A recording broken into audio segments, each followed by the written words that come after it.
The stagecoach dropped her at the bottom of a dirt road that disappeared into the pines, and that was the last kindness the day offered her. Elena Hartwell climbed down from the coach with a worn leather trunk that had belonged to her mother and a carpetbag she'd repaired twice with her own needle and thread. She stood there in the early afternoon light watching the coach pull away, and she felt something she hadn't allowed herself to feel in a long time. The cautious, fragile thing that passes for hope when hope has been broken often enough that you stop calling it by its real name. The letter from Randall Pruitt had been short, businesslike even. She had read it so many times the paper had gone soft along the fold lines. I am a widower with good land and modest means. I require a capable woman who can manage a household.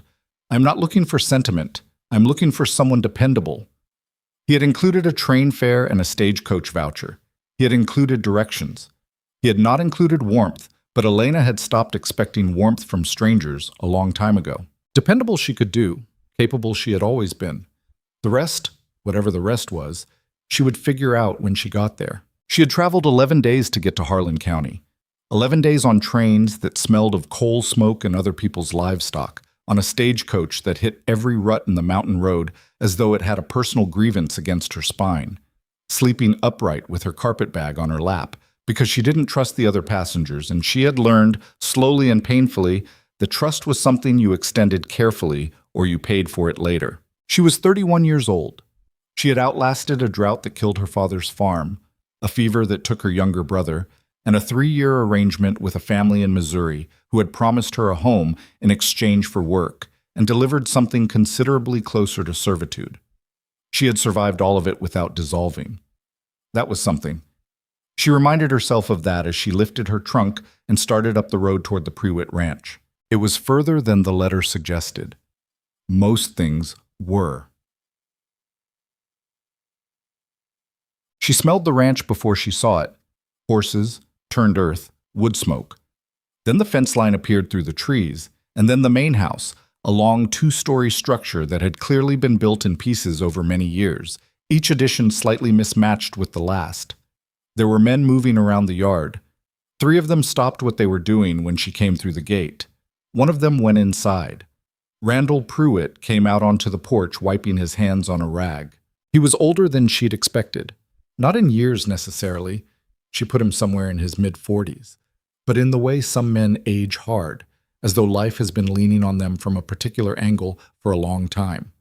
He was built wide across the shoulders, with a jaw that had no give in it, and he looked at her the way a man looks at a piece of equipment he's considering purchasing. Assessing, calculating, not unkind exactly, but not warm either. "You're the woman from the agency," he said. It wasn't a question. "Elena Hartwell." She set down her trunk. "You're Mr. Pruitt." "I am." He came down the porch steps and circled her once, slowly, which made the back of her neck prickle, but she held still and kept her expression even. She had learned to do that too. "You're heavier than I pictured." "The letter didn't specify a weight requirement," she said. Something shifted in his face. Surprise, maybe, that she'd answered back. Then it settled again. "No, I suppose it didn't." He stopped in front of her. "Come inside. Mrs. Calloway will show you where to put your things." Mrs. Calloway was the housekeeper, a thin woman in her 60s with the look of someone who had seen a great many temporary arrangements come and go through this household, and had learned not to invest in any of them. She showed Elena to a room at the back of the house, small, clean, with a window that looked out onto a kitchen garden, and said almost nothing beyond the practical necessities, where the linens were kept, what time supper was served. That Mr. Pruitt didn't like noise after 9 o'clock in the evening. "How long have you worked here?" Elena asked. 7 years. "Did you know his first wife?" Mrs. Calloway paused at the door. "Martha passed 4 years ago. She was a good woman." A beat. "I'll leave you to settle in." The room smelled of cedar and old wood and a faint trace of something floral, lavender maybe, from whoever had last slept here. Elena sat on the edge of the narrow bed and looked at her trunk and her carpetbag and the 4 walls around her, and she allowed herself, just briefly, to think, maybe this works out. Maybe this is the one that works out. She had thought that before. It hadn't always been wrong. The first week passed in the way first weeks do, cautiously, with everyone performing a version of themselves rather than being it. Elena learned the routines of the household quickly. She was efficient in the kitchen and organized in ways Mrs. Calloway seemed to reluctantly appreciate. She didn't complain about the workload, which was considerable. She was polite to the ranch hands without being familiar, and she made no demands of Prewitt that he hadn't already offered. Prewitt himself remained at a distance that she might have called professional if it hadn't occasionally felt like something else. He ate supper at the same table with her and asked questions about her background and her capabilities with the methodical manner of a man conducting an interview that had started too late to stop. She answered honestly. She always answered honestly. It was a policy that had cost her more than it had saved her, but she had held to it anyway. On the 8th evening, he poured himself a glass of whiskey after supper and remained at the table after Mrs. Calloway had cleared it, which was a departure from his usual habit of retiring to his office. "I'll be direct with you," he said. "I'd prefer it," she said. "I need a wife who can give me children. I've got the ranch, I've got the hands, I've got Calloway for the house. What I need is someone who can carry on the line." He turned the glass slowly in his hands. "I wrote to the agency about that specifically. They assured me you were suitable." Elena was quiet for a moment. Outside, the wind had picked up, pushing at the window glass. "There was an illness," she said, "several years ago. A fever. The doctor told me afterward that I might not, that carrying a child to term could be difficult, possibly impossible." She kept her voice level. She had practiced keeping her voice level about this for a long time. "I should have disclosed that in the correspondence. I should have. I'm sorry." Prewitt was quiet for a long time. "So the agency lied to me," he said finally, "or didn't know, or didn't ask." She looked at him directly. "I am sorry. I know that's not what you were told to expect." He nodded, once, slowly, in the way of a man who has made a decision and is simply confirming it to himself. He stood up, pushed the glass away, and walked to the door of the dining room. He paused there with his hand on the door frame. "I'll need you to be packed by morning," he said. "I'll have one of the men take you to town." She was packed by morning. She had almost nothing to unpack in the first place, so the process didn't take long.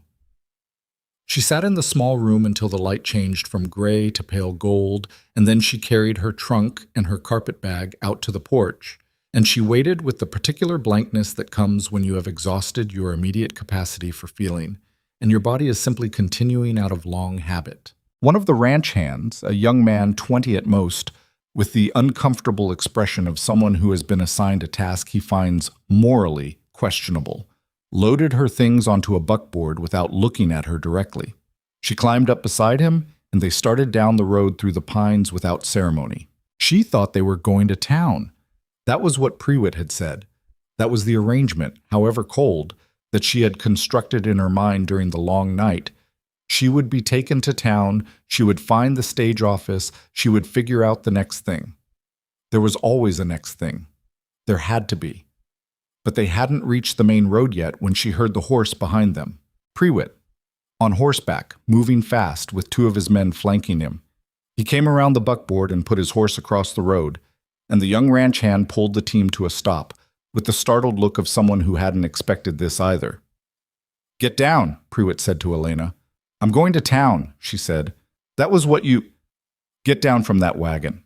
She got down. She stood in the road in the early morning with pine shadows cutting across the dirt, and Prewitt looking down at her from his horse. And behind him she could see that there were more men now.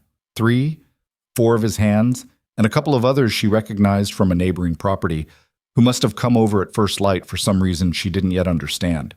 "I want to be clear about something," Prewitt said, and his voice carried in the cold air with the particular carrying quality of a man who has never once in his life felt the need to lower it. "I sent to the agency for a wife. A real wife. A woman capable of building a family. What they sent me instead was—" He paused, and in that pause, Elena felt something begin to close inside her chest. Some door she had not known was open until she felt it shutting. "What they sent me is a woman who is broken in the most essential way a woman can be broken, who came here under false pretenses and wasted my time and my money." "I disclosed it to you privately," she said. "Last night. I disclosed it honestly." "You disclosed it too late." His horse shifted under him. "You knew before you came. You should have said before you came. A man deserves to know what he's getting. He glanced at the men around him, some watching with the careful blankness of people who want no part of something, and some watching with the particular attentiveness of people who want all of it. There's no place here for a woman who can't fulfill the purpose she was brought for. You're trespassing on my land as of right now, and I want you off of it. Botsy. The word trespassing hit her somewhere specific and internal, like a stone dropped into still water. I am standing on a road, she said. She was surprised by how steady her voice came out. She did not feel steady. She felt as though the road itself had become uncertain, as though the ground was no longer reliable in the way ground was supposed to be reliable. I am standing on a road with my belongings, which is where your ranch hand put me. I know what you are, he said, and I know what you're not, and what you're not is worth any man's time or trouble. He pulled his horse around. Wilson will take you to the county line, not to town, to the line. You can walk from there. He rode back toward the ranch without looking at her again. What? Wilson was the young ranch hand, and he did not speak to her for the 2 miles to the county line, which she appreciated in the way you appreciate the absence of additional pain when there is already enough of it. He helped her down from the buckboard when they reached the weathered post marking the county boundary, and he unloaded her trunk and her carpetbag into the dust at the side of the road. And for a moment, just a moment, he met her eyes. I'm sorry, ma'am, he said quietly. That wasn't... He stopped, looked away. I'm sorry. She nodded. It's all right. It wasn't all right, but he hadn't done it, and he was 20 years old, and there was nothing he could do, and she wasn't going to make him carry it. He drove back the way they'd come. She stood at the county line with her trunk and her carpetbag, and the sky above her had gone the particular gray-green color that precedes weather in mountain country. The kind of color that means you should be somewhere with a roof over your head and you should be there soon. She did not have a roof. She didn't have much of anything. The road ahead stretched into timber and rising ground, climbing toward some pass she couldn't see. She didn't know what was on the other side of it. She didn't know the names of the towns in this part of the territory or which direction they were in or how far. She had a small amount of money, less than she would have liked, more than nothing. And she had her trunk, which was heavy, and her carpetbag, which she could carry. And she had the long afternoon and the weather coming and the particular specific weight of what had just happened pressing on her from the inside. She thought about Prewitt's voice, the way it had carried, broken in the most essential way. She had heard things like that before, in different words, from different people, across different years. She had survived every previous version of it. She had gotten up, packed her things, found the next road, kept moving. That was the way of it. That was what you did. She picked up her carpetbag. She put her hand on the handle of her trunk. She started walking. Autumn. The rain came an hour later. It came the way mountain rain comes in the late part of summer. Without much warning and with considerable commitment, the sky simply deciding it was time and acting on that decision without negotiating. Elena got her trunk and herself under the marginal shelter of a pine that overhung the road and stood there watching the water come off the brim of her hat in a steady stream, her dress already soaked through to the underskirt, her boots beginning to admit water at the seams. The road had gone to mud. The timber on both sides of it was dark with rain and moving with wind. She could not see any structure, any light, any indication that other human beings had ever been in this particular part of the territory or had any plans to be. She had walked, she estimated, 3 miles from the county line. 3 miles in the wrong boots on a road she didn't know going toward a destination she couldn't name. Her trunk was too heavy to drag anymore through the mud, and she had left it under the pine with a kind of numb pragmatism that frightened her slightly, the way it frightens you when you catch yourself doing something desperate and practical at the same time. She sat down on top of the trunk under the pine tree in the rain. The cold had gotten into her hands and her shoulders and was working inward from there. Her hair was coming down from its pins. Prewitt's voice came back to her in the way of things you don't want to think about and cannot stop thinking about. Broken, worthless, no place for you here. And she sat with it the way she had learned to sit with pain, not fighting it exactly, just letting it be present without letting it be everything. She was 31 years old. She had crossed half a continent to get to a man who had looked at her in front of witnesses and said she was worth nothing. She had no money sufficient to get her anywhere. She had no family she could reach. She had no plan. The pine above her swayed in the wind and shed a curtain of water across her shoulders, and she sat with her arms wrapped around herself in the gray-green rain, and she thought, with a clarity that surprised her, I do not know what happens next. Not I cannot go on. Not it's over. Just, she did not know. She had always known. She had always had the next step, the next arrangement, the next thing to survive toward. And now she was sitting in the rain on a trunk at the edge of a road she didn't know in a county she'd never been to, and she did not know. That unknowing was the loneliest thing she had ever felt. She put her face in her hands. She did not cry. She had not cried in a long time. She wasn't entirely sure when she had last done it, couldn't remember the occasion. But she put her face in her hands and breathed against her wet palms and let the rain do the weeping for her, which it did, thoroughly and without pause, as the afternoon ground down toward evening and the road in front of her went nowhere she could see. She did not know how much time had passed when she heard the sound of hooves on the mud-softened road. She lifted her head. Through the rain, coming down out of the timber from the direction of the higher ground, a single rider on a dark horse was picking his way carefully down the slope, and behind him came a wagon, loaded, canvas-covered, moving slowly. The rider saw her under the pine tree and slowed, and then stopped, and sat his horse looking at her from under the brim of a hat that was shedding water in rivers. He was large, wide-shouldered, heavy through the chest, with hands on the reins that looked like they had done considerable physical work for a considerable amount of time. His face, what she could see of it under the hat and through the rain, was weathered in the way of men who spend their lives outdoors. He might have been 40 or might have been older. He had a beard going gray at the jaw. He looked at her sitting on her trunk in the rain on the side of a mountain road, and he did not say anything for a long moment. Then he said, "You all right?" It was the kind of question that under ordinary circumstances has an obvious answer. These were not ordinary circumstances. She thought about the question with a seriousness that probably seemed strange given the context. "No," she said. "Not especially." He nodded slowly as though this was a reasonable and expected answer. "You got somewhere to be?" "Not at the moment," she said. He looked up the road and then down it and then back at her. The rain had not diminished. If anything, it had gotten more focused, more purposeful, more certain about what it intended. "Well," he said, "I got a ranch about 2 miles up the mountain. I got a fire going. You're welcome to come out of the rain if you want to." He paused. "No strings to that. Just, you're sitting in a rainstorm, and it's going to get dark in about 2 hours." Elena looked at this stranger on his dark horse in the rain, offering her a fire and shelter, and no strings attached, which was possibly the most improbable thing anyone had offered her in years. She had nowhere to go. She had nothing. She had the pine tree and the mud and the rain and the dark coming in 2 hours. "I have a trunk," she said. He looked at the trunk. "I can see that." He turned and said something to whoever was driving the wagon, and a moment later the wagon came up alongside, and a boy, 14, maybe 15, with his father's shoulders already starting to come in, jumped down from the seat and started toward her trunk without being asked. "I can carry it," she said. "Ma'am?" the boy said with a patience that suggested he had been raised to argue as little as possible with adults. "The mud's going to take your boots if you try to drag that thing."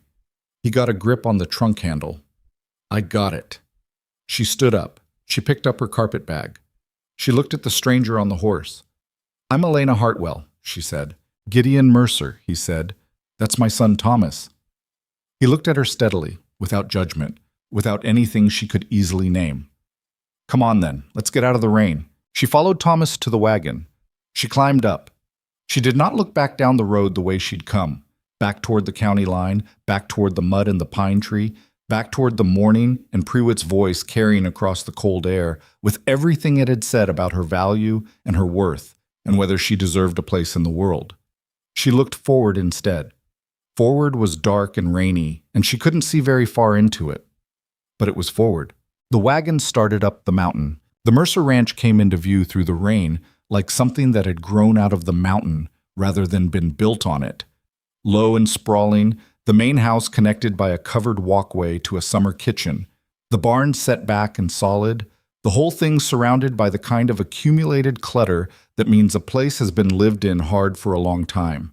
fence posts leaning at angles that hadn't been corrected yet, a broken wheel rim propped against the woodpile, lantern light in 3 of the windows, moving, which meant people inside and a fire somewhere. Elena climbed down from the wagon before Thomas could offer to help her, which he had clearly been about to do.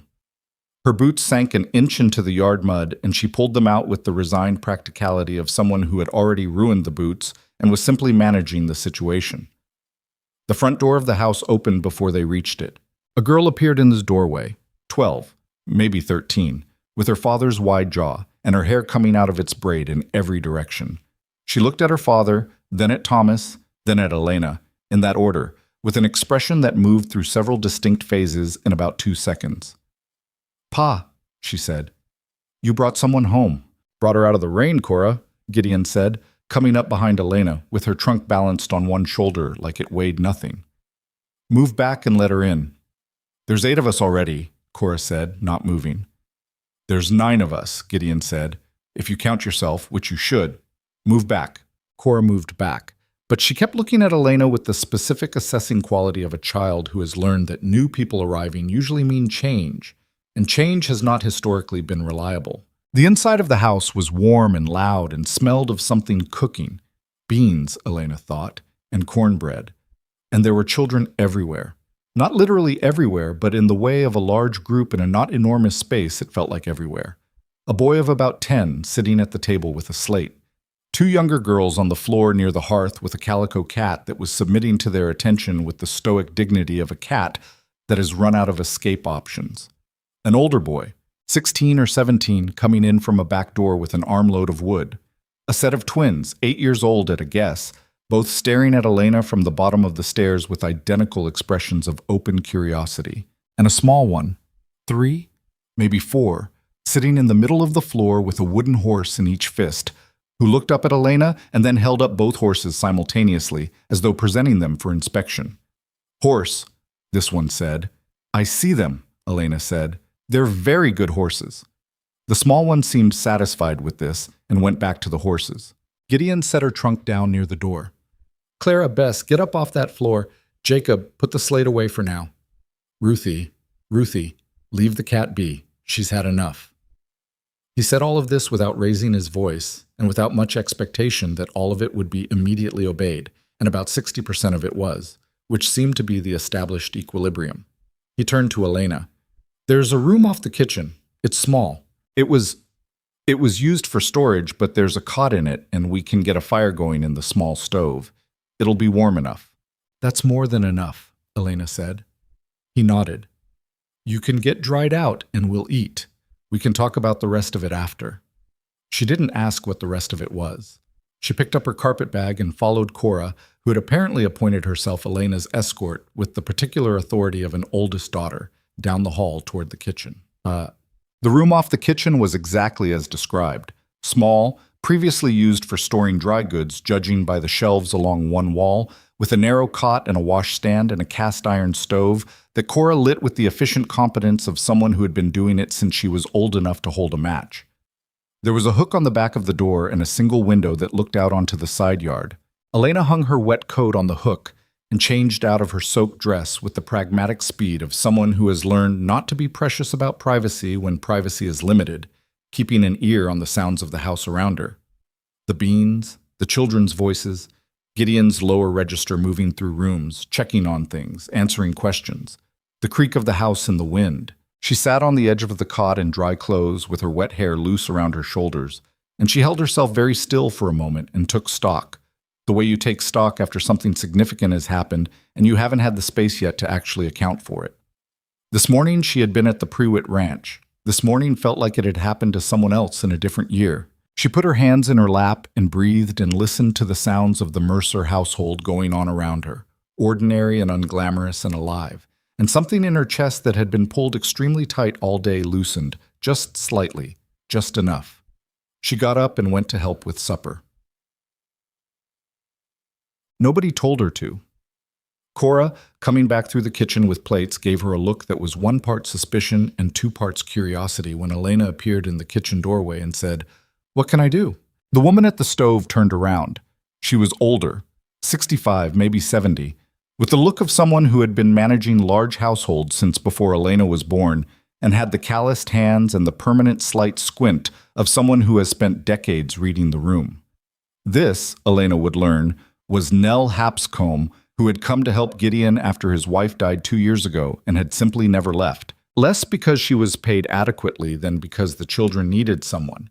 And she had found, to her own mild surprise, that she needed the children too. Nell looked Elena over with the frank efficiency of someone taking an inventory. You know how to cut cornbread without making a mess of it? Yes. Then cut the cornbread. Pan's on the side table. Kids will tear it apart if it goes out whole. Elena cut the cornbread. Supper at the Mercer table was not a quiet affair. It was not a peaceful affair. It was the kind of meal that happens when 9 people of varying ages and energy levels attempt to eat in the same room simultaneously. Everyone talking, some of them talking at the same time, the twins arguing about something that had happened earlier in the day involving a frog, Jacob knocking his cup of water over and catching most of it with his sleeve in a way that suggested this was not the first time. The small one, whose name, Elena had gathered, was Pete, sitting in a high chair with more beans on his face than in his mouth. Gideon ate with the focused efficiency of a man who has learned that if he participates in the table conversation, he won't finish eating before he has to go back out and check the animals. So he had made the pragmatic calculation to eat first and engage after. He watched his children with the specific quality of attention of someone who is tracking 9 separate threads at once and has developed a kind of background processing for it. He watched Elena too, in the way of someone making a quiet assessment without making it obvious, which he wasn't entirely successful at. After supper, when Nell had the younger children in motion toward bed and the older ones had scattered to their various evening tasks, Gideon poured 2 cups of coffee at the table and put one in front of the chair across from him and sat down with his own. Elena came and sat. You want to tell me what happened? He said. You don't have to. But you're sitting at my table and you're going to be sleeping in my storage room, and I'd rather know. She wrapped her hands around the cup. Outside, the rain had settled into a steady, even fall, no longer the dramatic rush of the afternoon, but committed to its work nonetheless. I came to marry a man named Pruitt, she said. Randall Pruitt. He has a ranch east of the county line. She paused. It didn't work out. Gideon waited. I disclosed something to him that I should have disclosed before I arrived, she said. A medical matter. He decided it made me unsuitable. He had me removed from his property. She said it all flat and even, the way you say things when you've had a few hours to construct the appropriate container for them. He made certain his men were present when he did it, and some of his neighbors. Gideon was quiet for a moment. His hands were around his own cup, and he was looking at the table, not at her. That was deliberately done, he said, having the men there. Yes. So it would get around. Yes? He nodded once, slowly. I know of Pruitt. I don't know him well, but I know of him. He stopped there, which Elena suspected meant he knew things he wasn't going to say at this particular table on this particular night, which she appreciated. Where are you trying to get to? I don't know yet, she said. I need to think about that. I have a little money, enough for a stage ticket somewhere, probably. She stopped. I just need a few days to figure out where that somewhere is. You can stay as long as you need, he said. He said it simply, without ceremony. You can help Nell with the children if you want something to do.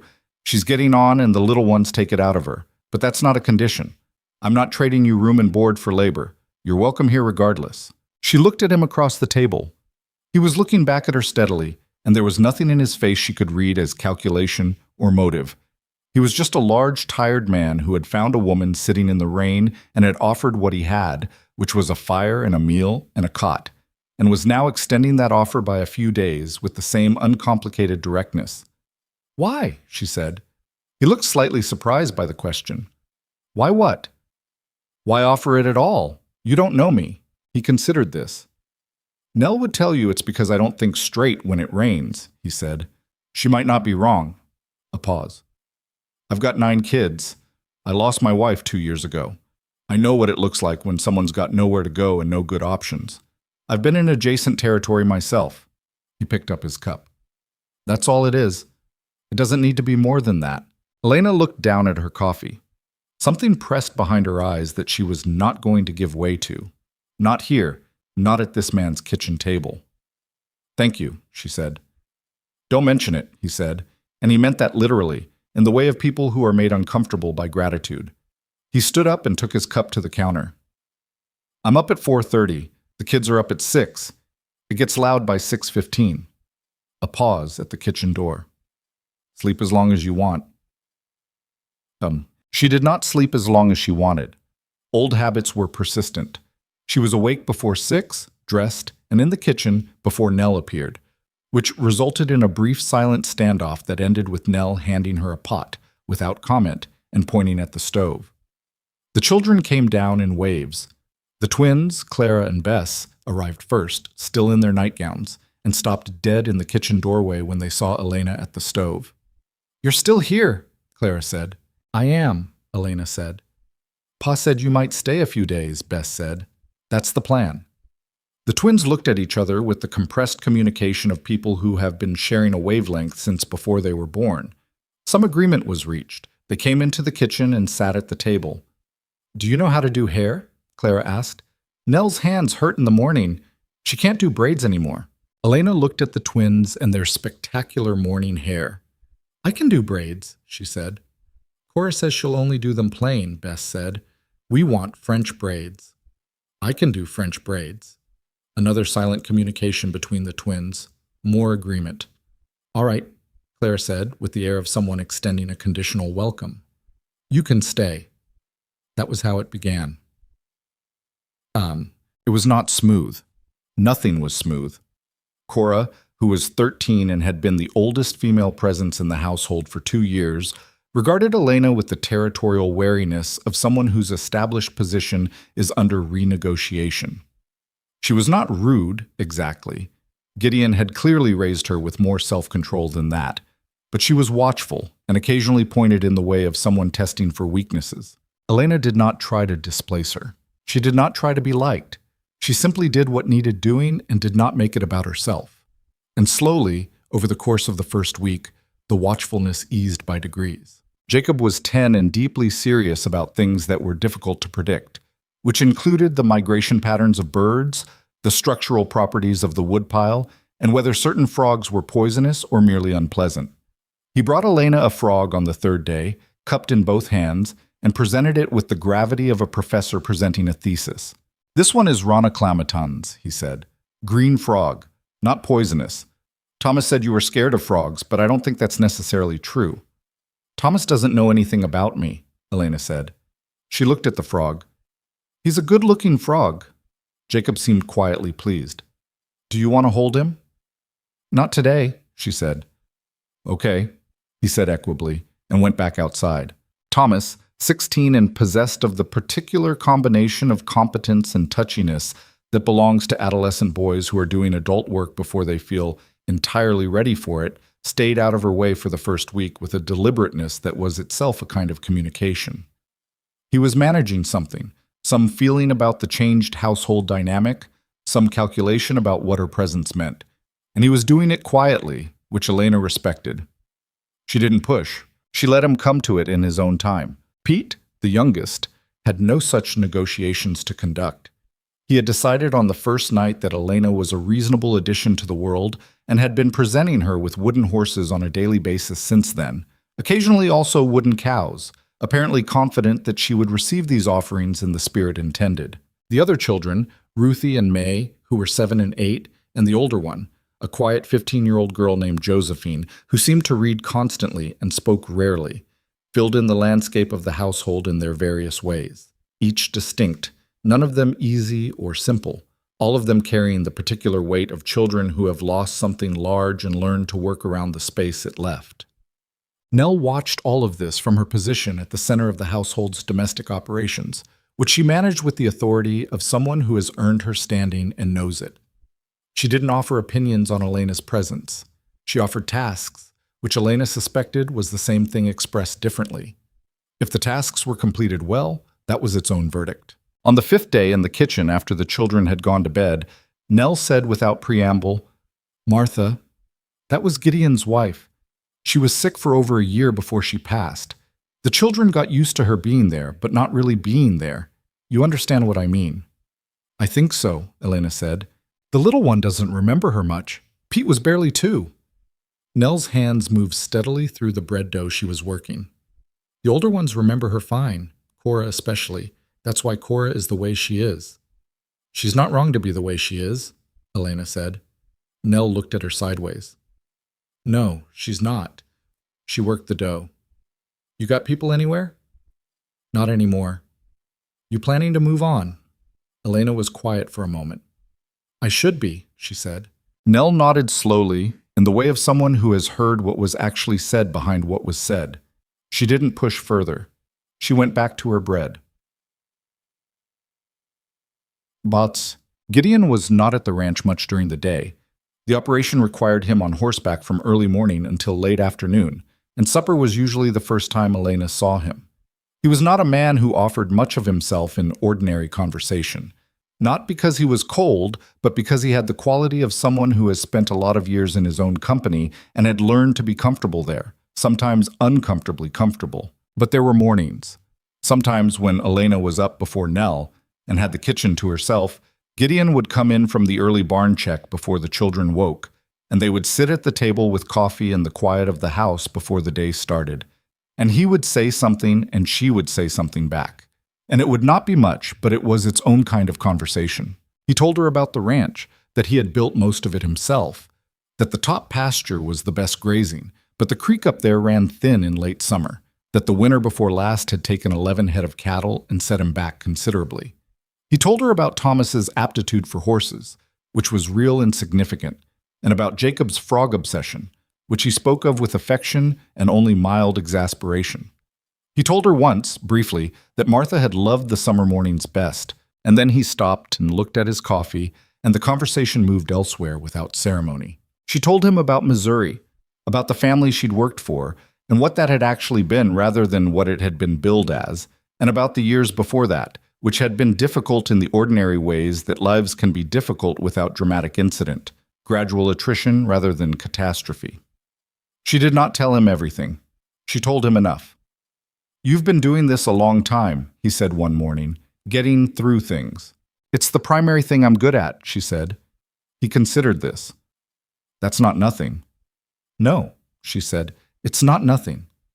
He looked at her across the table, that steady, assessing look she had grown accustomed to, which she had come to understand was not judgment, but simply the way he paid attention to things that mattered to him. You should stay, he said, past the few days.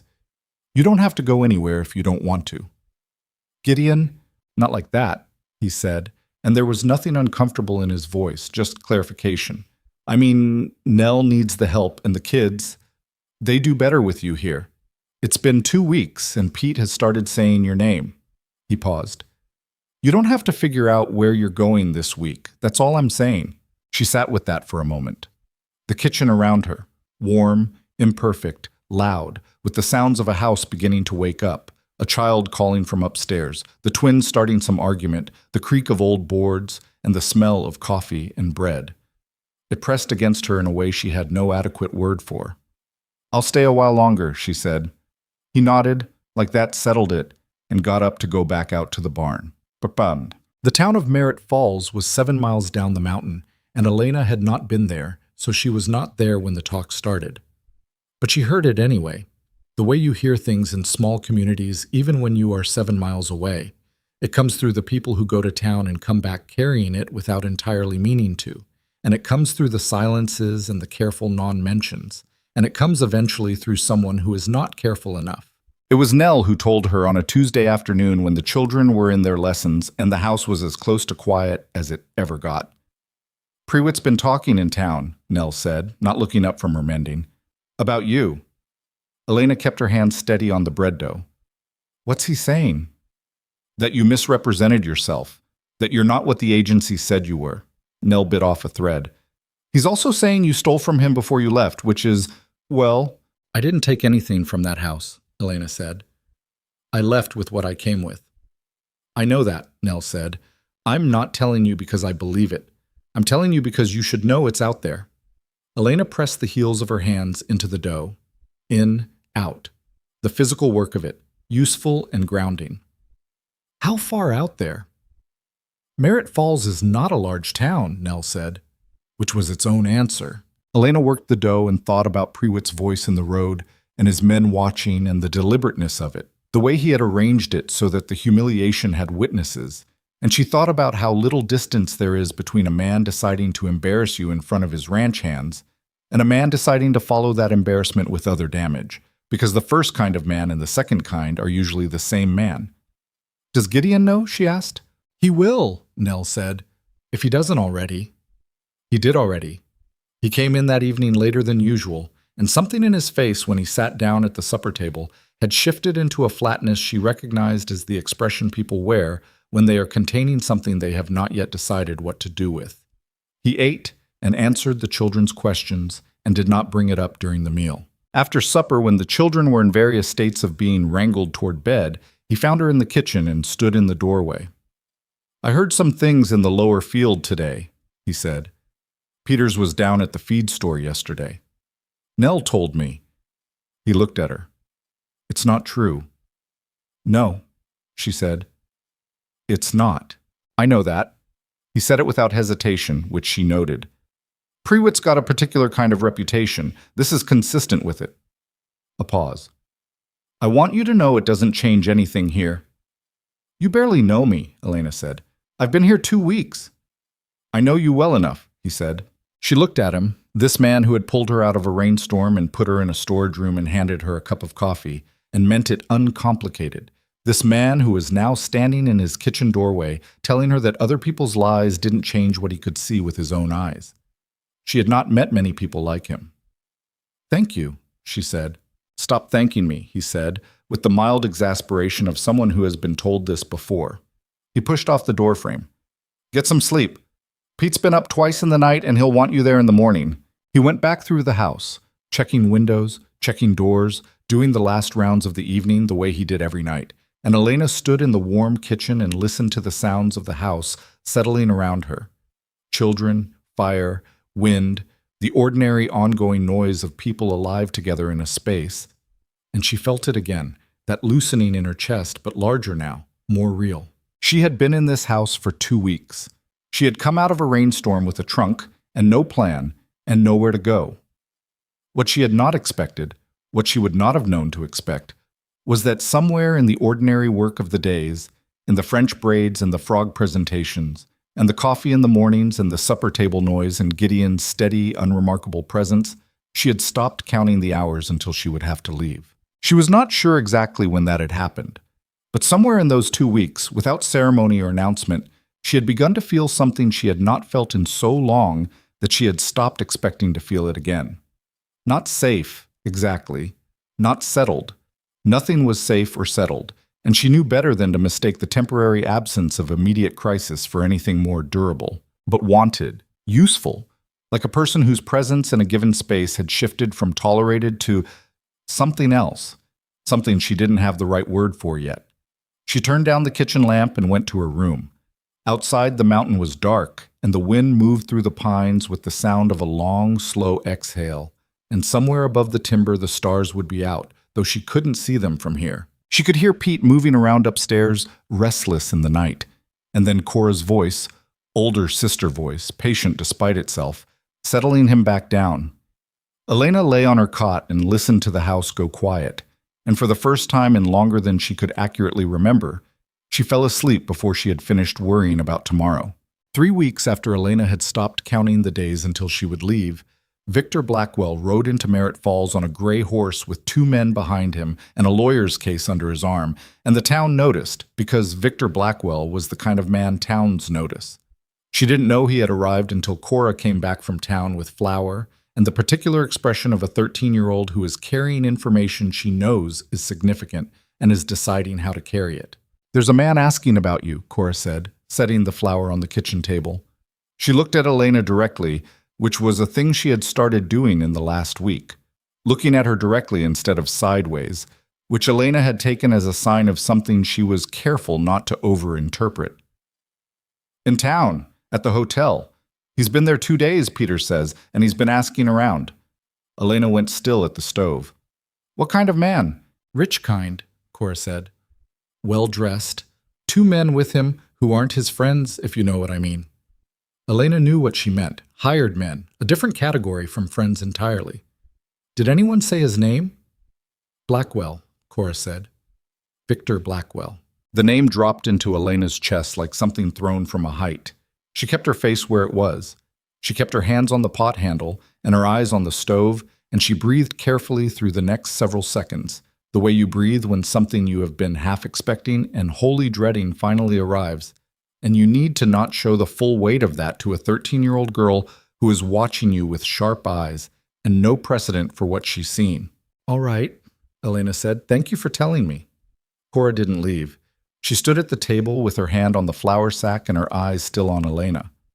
Is he someone bad? Elena thought about how to answer that. He's someone complicated, she said finally. Cora considered this. Complicated like trouble? Yes, Elena said. Like trouble. She told Gideon that night. She had not planned to.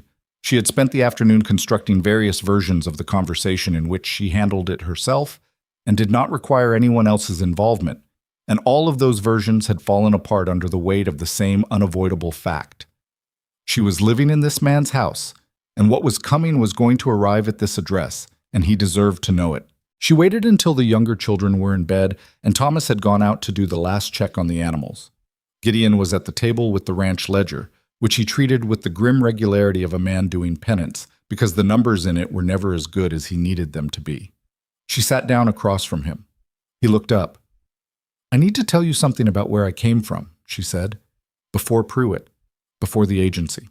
He closed the ledger. He gave her his full attention, which was one of the things about him she had come to rely on without entirely realizing it. When Gideon Mercer listened to something, he listened to all of it. She told him about Victor Blackwell. She told him that she had worked for 4 years as a bookkeeper and household manager for a trading company in a town called Dalton, 200 miles east of the territory.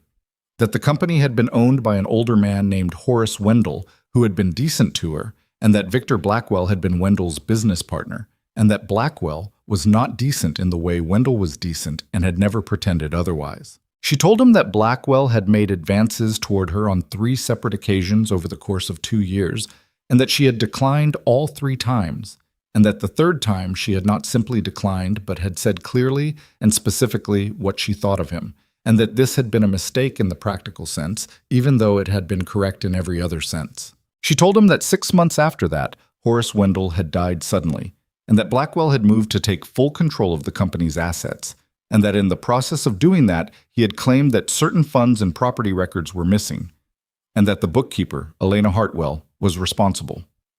Were you? Gideon said. No, she said. I know, he said. I'm asking what he said. He said I had been skimming accounts for 2 years. He said I had falsified records.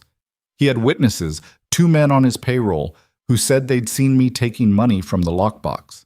She held his gaze. None of it was true, but he had money and I didn't, and in my experience that tends to determine who gets believed. Gideon's jaw had set. Did he take it to law? He started to. He filed a complaint with the county sheriff, but by the time it got to that point I left. She stopped, looked at her hands. I know how that looks. Like you ran. Yes. Did you have a choice? I told myself I didn't. She was quiet for a moment. I'm still not sure, but I left. I came west. I changed counties and then changed territories, and eventually I found the agency and I thought... She stopped again. I thought if I could get far enough away and start clean, it wouldn't follow me. Gideon was quiet for a long time. The lamp on the table made his face look older, or maybe he just looked older in this light, carrying the weight of what she'd told him along with the weight of everything else he was already carrying. He's not coming all this way over a bookkeeping dispute, he said finally. No, she said. He's not. It's personal. Yes. He nodded slowly. And Pruitt? I don't know if they're connected. I don't know if Blackwell found me through Pruitt or through the agency or through something else. But I think, she exhaled, I think the timing is not coincidence. Gideon sat with that. Then he said, what does he want? At bottom, what does he actually want? She met his eyes. To finish what he started, she said. To make it so that wherever I go, whatever I try to build, he can reach it. The way she said it made something move through Gideon's expression. Not pity, which she would not have been able to tolerate, but something harder and quieter than pity. Recognition, maybe. The look of a man who understands that some kinds of damage are inflicted deliberately and with patience, not in a moment but over years. All right, he said. All right, she repeated.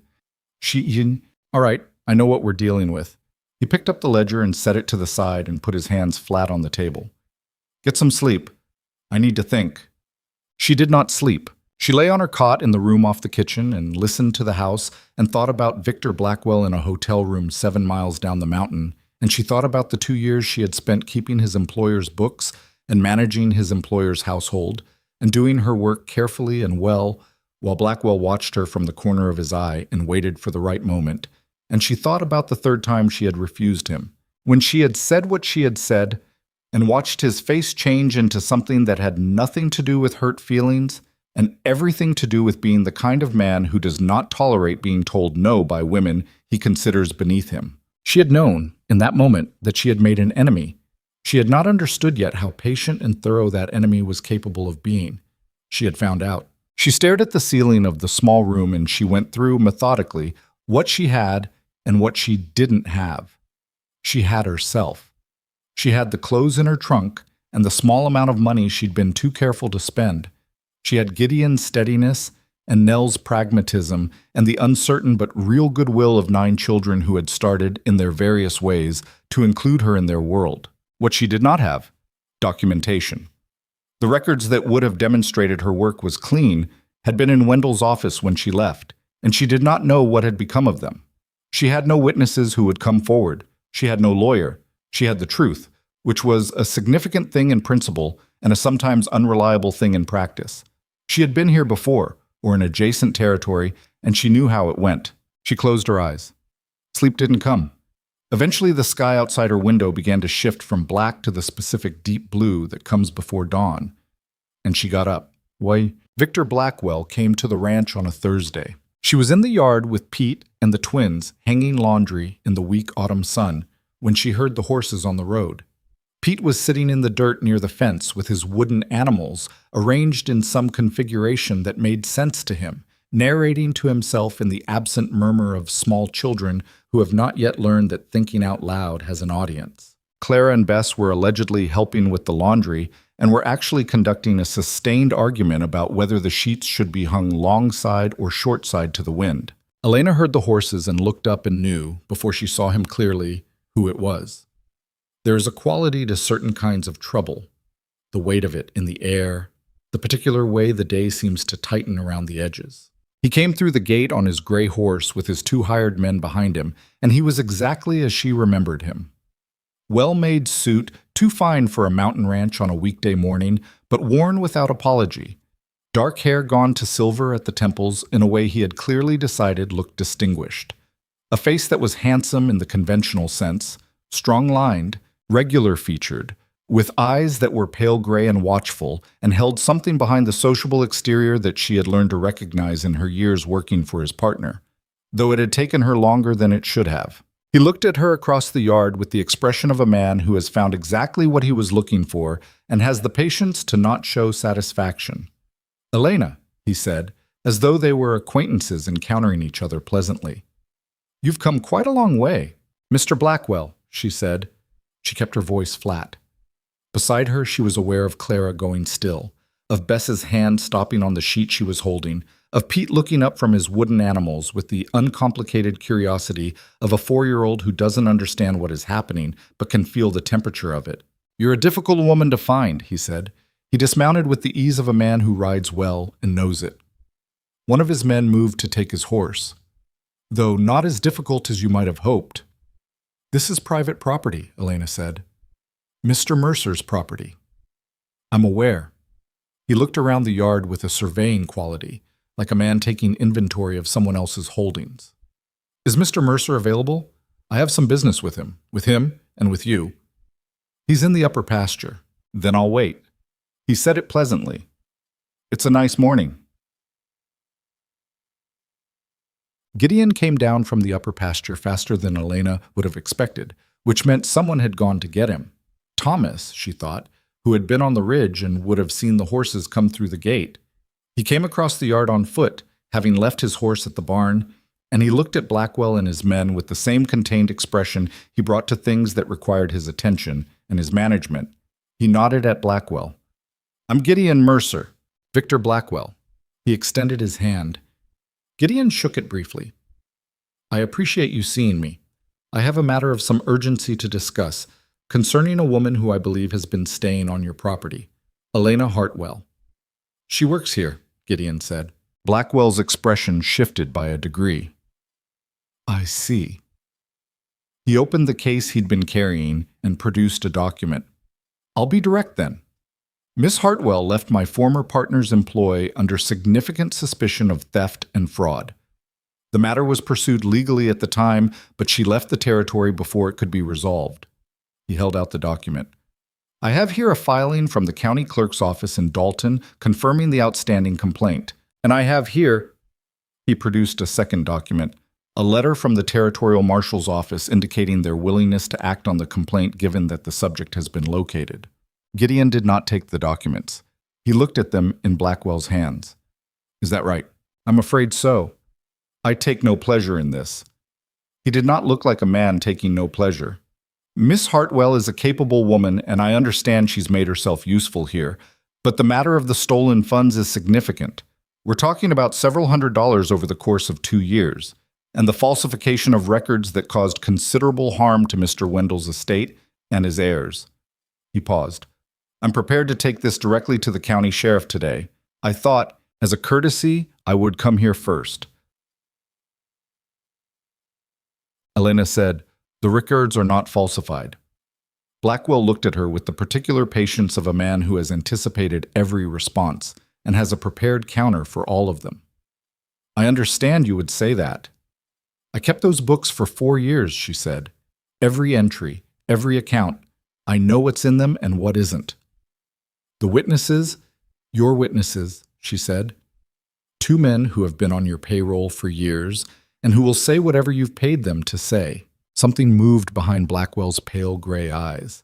Not anger, he was too controlled for visible anger, but something adjacent to it, something that had teeth behind the pleasant surface. "Those are serious accusations, Miss Hartwell." "So are yours," she said. Gideon had been watching this exchange with his arms crossed and his face still. He looked at Blackwell. "What is it you actually want? You've come 7 miles up a mountain with 2 men and a lawyer's case. That's not just paperwork." Blackwell regarded him. "I want the matter properly resolved. Through the sheriff, if necessary." "Or," Gideon said. A pause. Blackwell looked at Elena. "Or Miss Hartwell could simply agree to return to Dalton to address the matter directly. The complaint could be reviewed by the company's remaining partners and settled privately. No sheriff, no territorial marshal, no public proceedings." Elena looked at him steadily. She understood exactly what he was offering. Go back to Dalton. Go back under his influence, in his territory, surrounded by his people, where whatever happened next happened in private, with no one watching, with no one who knew her or had any reason to stand between her and whatever he intended. "No," she said. Blackwell nodded slowly as though this confirmed something he had already known. He looked at Gideon. "Then I'm afraid I have no choice but to take this to the county sheriff today." He tucked the documents back into his case. "I'd recommend, Mr. Mercer, that you consider your own position carefully. A man who harbors someone under an outstanding fraud complaint—" "She's not harbored," Gideon said. His voice was even, but there was an edge under it now that hadn't been there before. "She works here, and she lives here, and if your complaint is legitimate, the sheriff can come up the mountain the same as anyone else." He held Blackwell's gaze. "Is there anything else?" A beat.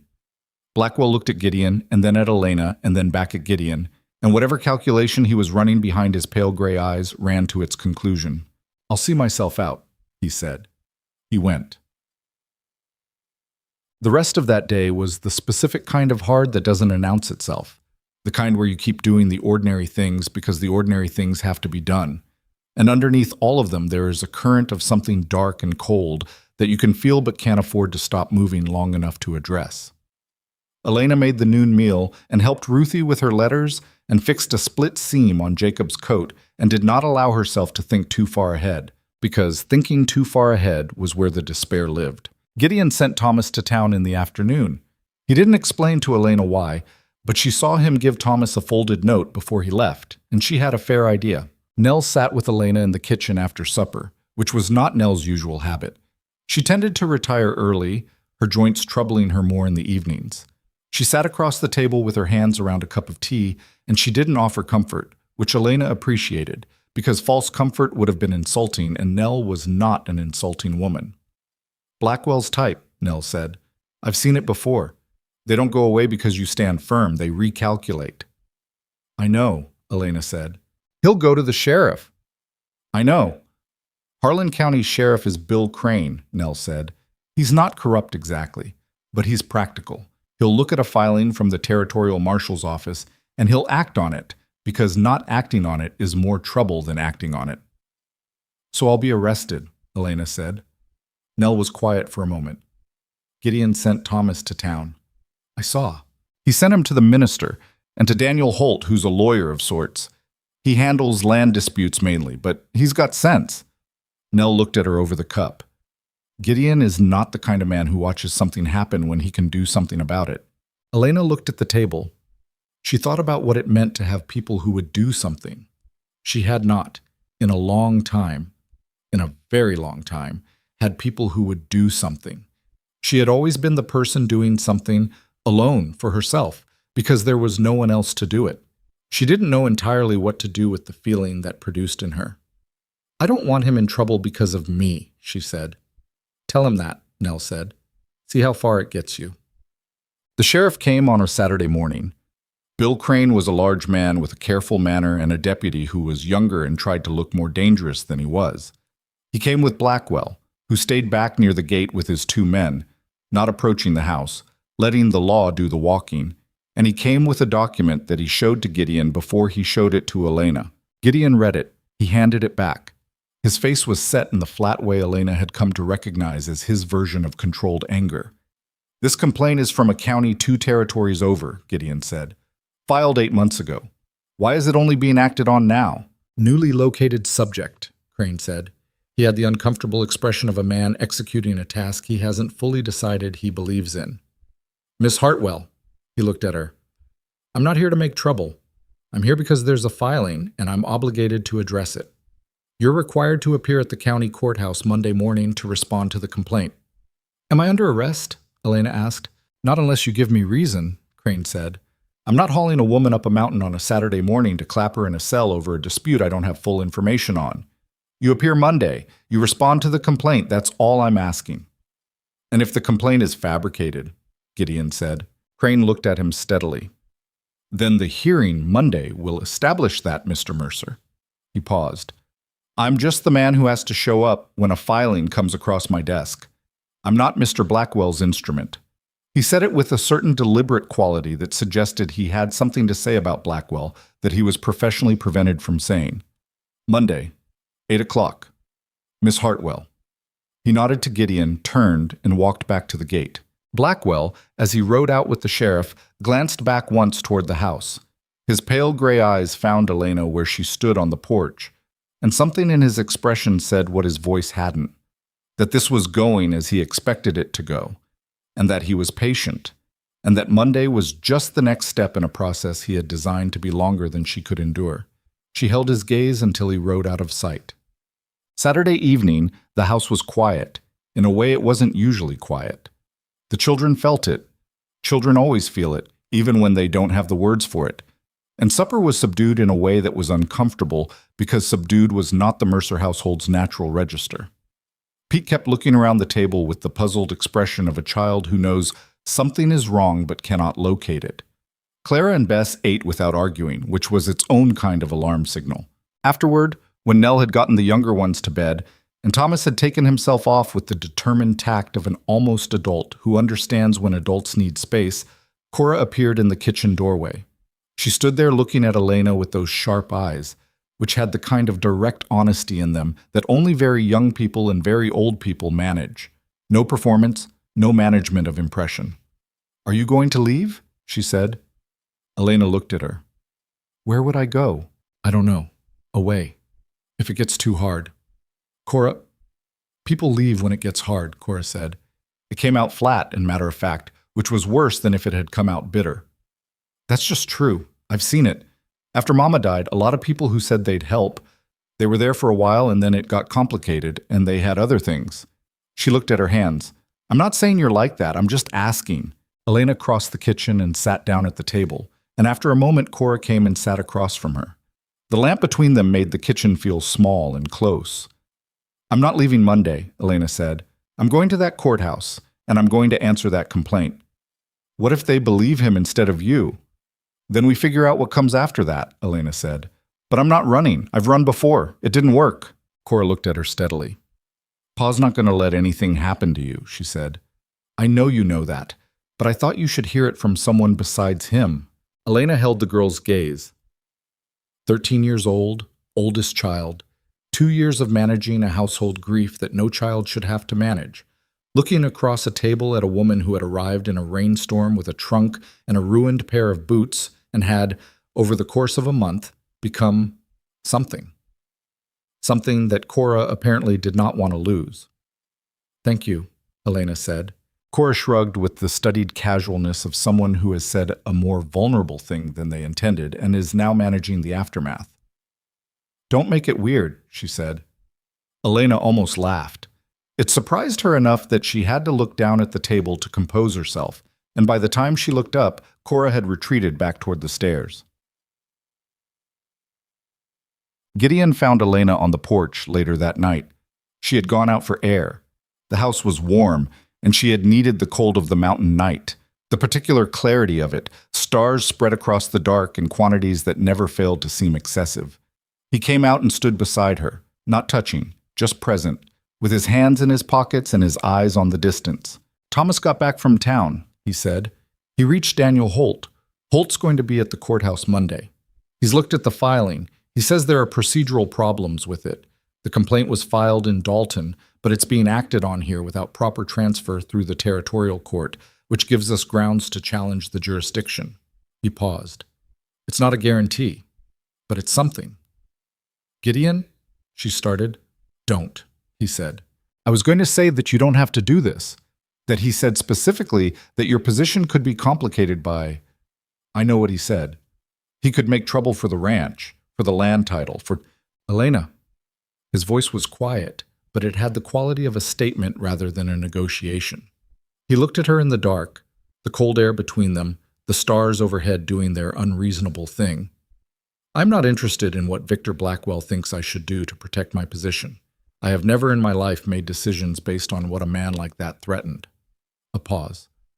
I'm going to be at that courthouse Monday. So is Thomas. So is Daniel Holt. And Nell knows people on the women's committee at the church who have long memories about Blackwell's family and business history in this territory, and she's been talking to them. Elena looked at him. At the steadiness of him, the absolute uncomplicated steadiness, like bedrock that doesn't need to announce itself. I don't know how to do this, she said. I don't know how to let people… She stopped. I've been doing everything alone for so long that I don't… I know, he said. It was gentle. You don't have to know how. You just have to let it happen. The wind came up from the lower timber, cold and sharp. She crossed her arms against it. Above them, the mountain was dark and enormous and utterly indifferent to all human plans and anxieties, which was, she had found, both terrible and clarifying in roughly equal measure. Monday, she said. Monday, he said. They stood there on the porch in the cold and the dark, not touching, the house behind them full of children and fire and the sounds of a place that has been lived in long enough to have its own voice. And Elena thought about what it would mean to fight this time instead of run, what it would cost and what it might return. She had been surviving for so long, moving, packing, finding the next road. She thought about what it might feel like to stand still. Sunday passed. The way days pass when Monday is waiting at the end of them. Slowly, with a quality of compressed air, everything ordinary feeling slightly unreal against the weight of what was coming. Elena helped with breakfast and helped with the younger children's lessons, and sat with Pete in the afternoon while he arranged and rearranged his wooden animals with the focused seriousness of a small person for whom this was the most pressing matter in the world, which she envied him, quietly and without resentment. Gideon spent the day working. He worked the way he always worked, steady, physical, present, but she caught him twice standing still in the yard with his hands at his sides and his eyes on the middle distance, which for Gideon was the equivalent of visible agitation. He was thinking, turning something over. She didn't interrupt it. Nell baked. She baked with the particular intensity of a woman who processes difficulty through production, and by evening there were 2 pies and a quantity of rolls that exceeded any reasonable household need, which told Elena more about how Nell was feeling than anything she might have said. Thomas came to Elena in the late afternoon, finding her at the side of the house where she was splitting kindling. She had needed something physical and uncomplicated. And he stood there for a moment with his hands in his pockets in the way of a 16-year-old who has something to say and is working up the mechanics of saying it. "I want you to know," he said, "that I talked to Peters at the feed store. He knows people who knew Blackwell's partner, Wendell, from before Wendell died." Elena set down the hatchet. "What did Peters say?"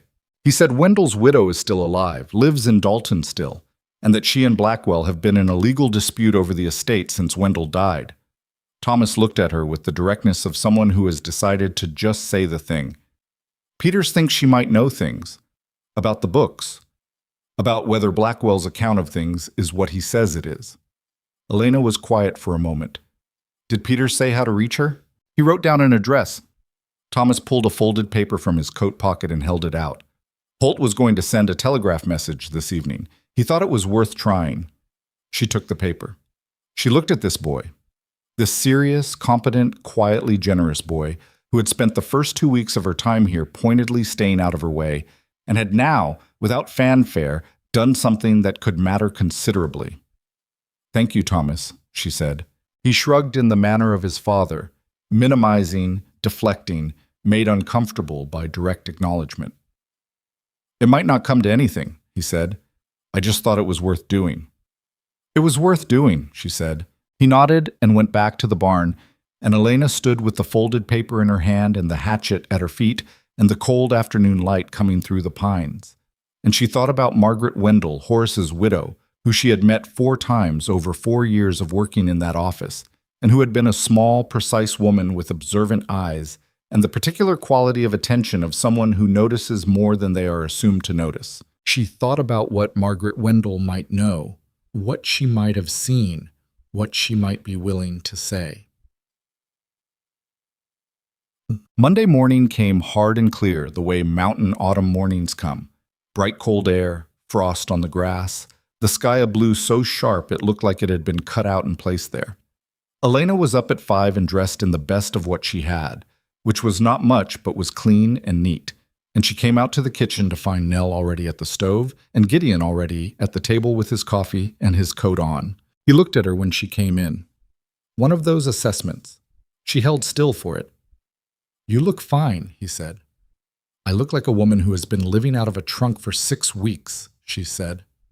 "You look fine," he said again, with the finality of someone ending a conversation, and pushed a cup of coffee toward her. Thomas came down next. Then Cora, who had gotten up early without being asked, and was wearing her good dress, which she only wore to significant occasions. Elena started to tell her she didn't need to come, and Cora gave her a look of such clear dismissal that she stopped. "I'm the oldest," Cora said. "I'm coming." The younger children would stay with Nell. Pete, not understanding why Elena was dressed differently and why there was a tension in the house he couldn't locate, had pressed his wooden horse into her hand before she left, with the gravity of a child making an offering. She had put it in her coat pocket. The ride down the mountain was quiet. Gideon drove. Thomas rode alongside. Cora sat in the wagon bed and looked out at the pines going past with an expression of determined composure that reminded Elena, with a clarity that hurt a little, of what it cost to be 13, and trying to be equal to something larger than 13 should have to be. The Merritt Falls Courthouse was a single-story building of undistinguished timber construction that served simultaneously as county clerk's office, judge's chamber, and whatever else the county needed it to be on a given day. By 8 o'clock, there were more people gathered outside it than Elena had expected. Not a crowd exactly, but enough people that it was clear the morning's business had been known about, and that people had opinions about attending. She saw Blackwell immediately. He was on the far side of the yard with his lawyer. A proper lawyer, she saw now, not just the case she'd assumed, and his 2 hired men, and he was talking to someone she didn't recognize, and when he saw her arrive, he didn't react, which was its own kind of reaction. He had the composure of a man who believes the outcome is already arranged. Daniel Holt met them at the courthouse steps. He was a lean man in his 50s with a face full of lines and an unhurried manner that Elena found steadying. He had a leather case under his arm. "I need to tell you where things stand," he said, keeping his voice low. "The jurisdictional argument is solid but not airtight. Crane is willing to give it a fair hearing, I believe him on that.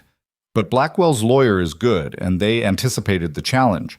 They have a letter from the territorial court endorsing the transfer." He paused. "So we argue the merits." "The merits are that the complaint is false," Elena said. "Yes. The problem is his 2 witnesses. Both of them have signed statements." Holt looked at her steadily. "Did you reach Margaret Wendell?" "Thomas sent the telegraph last night," Gideon said. "We don't know yet if she received it." Holt nodded. "Then we proceed with what we have and hope something develops." He looked at Elena. "Be straight. Be specific. Don't elaborate beyond what you're asked. If his lawyer tries to rattle you, slow down and answer the actual question." A pause. "You've done nothing wrong. That matters. It should matter more than it sometimes does, but it's what we have." Elena looked at him. "What are our actual chances?" He considered this for a moment. "Better than they were Friday," he said. "Worse than I'd like." It was an honest answer. She appreciated it. The hearing room was smaller than she'd imagined, which made the number of people in it feel larger. Judge Raymond Alcott was a man of 60 or so with reading glasses on a chain and the deliberate manner of someone who has been managing county disputes for long enough to have seen most varieties of human behavior and has reduced his emotional response to a professional minimum. He looked at the documents Blackwell's lawyer presented. He looked at Holt's challenge. He looked at Elena over his glasses with the expression of a man reserving judgment. "This court will hear the matter on its merits," he said. "We'll begin with the complainant's account." Blackwell's lawyer, a man named Forsyth, compact and precise, with the clipped diction of Eastern legal training, presented the complaint efficiently. The numbers, the dates, the testimony of the 2 witnesses, read into the record by their signed statements since they were not present. He presented Blackwell himself, who testified in the measured, regretful tone of a man reluctantly obligated to expose an unpleasant truth, and he did it well. Blackwell was a genuinely skilled performer when he needed to be, and he needed to be now. Elena sat through it. She kept her hands in her lap and her face even, and she did not look at Gideon because if she looked at Gideon, she might lose the specific controlled quality she needed right now, the flatness that kept the anger and the fear in their separate compartments. Then it was Holt's turn. He began with the jurisdictional argument, which Alcott heard with the careful attention of a man who found it more compelling than Blackwell's lawyer wanted him to. There was an exchange of procedural argument that Elena could follow only partially, but that resulted in Alcott setting the question aside for later determination. Not dismissed, but not settled in Blackwell's favor either. Then Holt called Elena. She sat in the chair beside the judge's table, and she looked at Holt, and she answered the questions he asked her with the specificity and the directness she'd been told to use. And she kept her voice steady, and she was specific about dates and amounts and procedures because she remembered them clearly. She had kept those books for 4 years, and she knew every entry in them and what had generated it, and she said so. Forsyth cross-examined her with the professional skill of a man trying to produce inconsistencies in something consistent, and she frustrated him by not producing any, because there were none defined. "You claim the accounts were in order when you left," Forsyth said. "Yes." "And yet 2 witnesses employed by Mr. Blackwell, who have been on his payroll since before Mr. Wendell's death," Elena said, "who were employed by him at the time of the alleged theft and who are employed by him now. That doesn't— I'm aware it doesn't prove anything by itself," she said. "I'm providing context." Forsyth looked at her with the slightly recalibrated expression of someone who has misjudged the opposition. He moved on. It was going, not well exactly, but not badly. She could feel the room, which was a thing you learned to do in small courthouses and small towns, the way attention distributes itself, the way sympathy moves. There were people in this room who knew Gideon, who knew the Mercer family and what it had been through, and there were people who knew Blackwell's name from other contexts, and she could feel all of that as a kind of subtle current beneath the formal proceedings. But it wasn't enough. She could feel that too. Without the records, without something more than her word against the signed statements of two men, it was a close thing, and close things in rooms like this had a way of going in the direction of the person with more money and a better lawyer. Then the door at the back of the room opened. Wow. She didn't look immediately. She was answering a question from Alcott about the date of a specific ledger entry, and she finished the answer before she turned. And when she turned, she needed a moment to place the woman who had come in. Margaret Wendell was smaller than Elena remembered. Or perhaps she had always been this small, and Elena had attributed more size to her because of the quality of her attention. She was in her 60s, dressed for travel, with the slightly disheveled look of someone who has been on a stagecoach since very early in the morning. She had a leather satchel over her arm, and the observant eyes Elena remembered, and she stood at the back of the room and looked directly at Victor Blackwell with an expression that was not warm. Blackwell looked at her. Something happened in his face, not fear exactly, but the first indication of something other than certainty. Holt was on his feet. "Your Honor, I would request a brief recess. A material witness has arrived who I believe has direct relevance to this matter." Alcott looked at the woman at the back of the room. He looked at Holt. He looked at Forsyth, who was looking at Blackwell. 20 minutes, Alcott said. On. In the yard outside, Elena and Holt and Margaret Wendell stood in the thin autumn sunshine while Gideon waited near the steps at a respectful distance. "I got the telegraph at 9 last night," Margaret said. She had a direct way of speaking that Elena had forgotten about, or maybe hadn't fully registered in the years when they had been in the same rooms but on different footings. "I took the first stage this morning, 4 hours. She looked at Elena. "Horace spoke well of you. He never believed what Victor said, for the record. He was already ill when Victor started making noise about the accounts. He died before he could do anything about it." "What do you have?" Holt said. Margaret opened the satchel. "Horace kept copies," she said. "He kept copies of everything, which Victor knew, and which is why Victor spent a considerable amount of time after Horace died trying to get access to the boxes in our house, which I did not permit."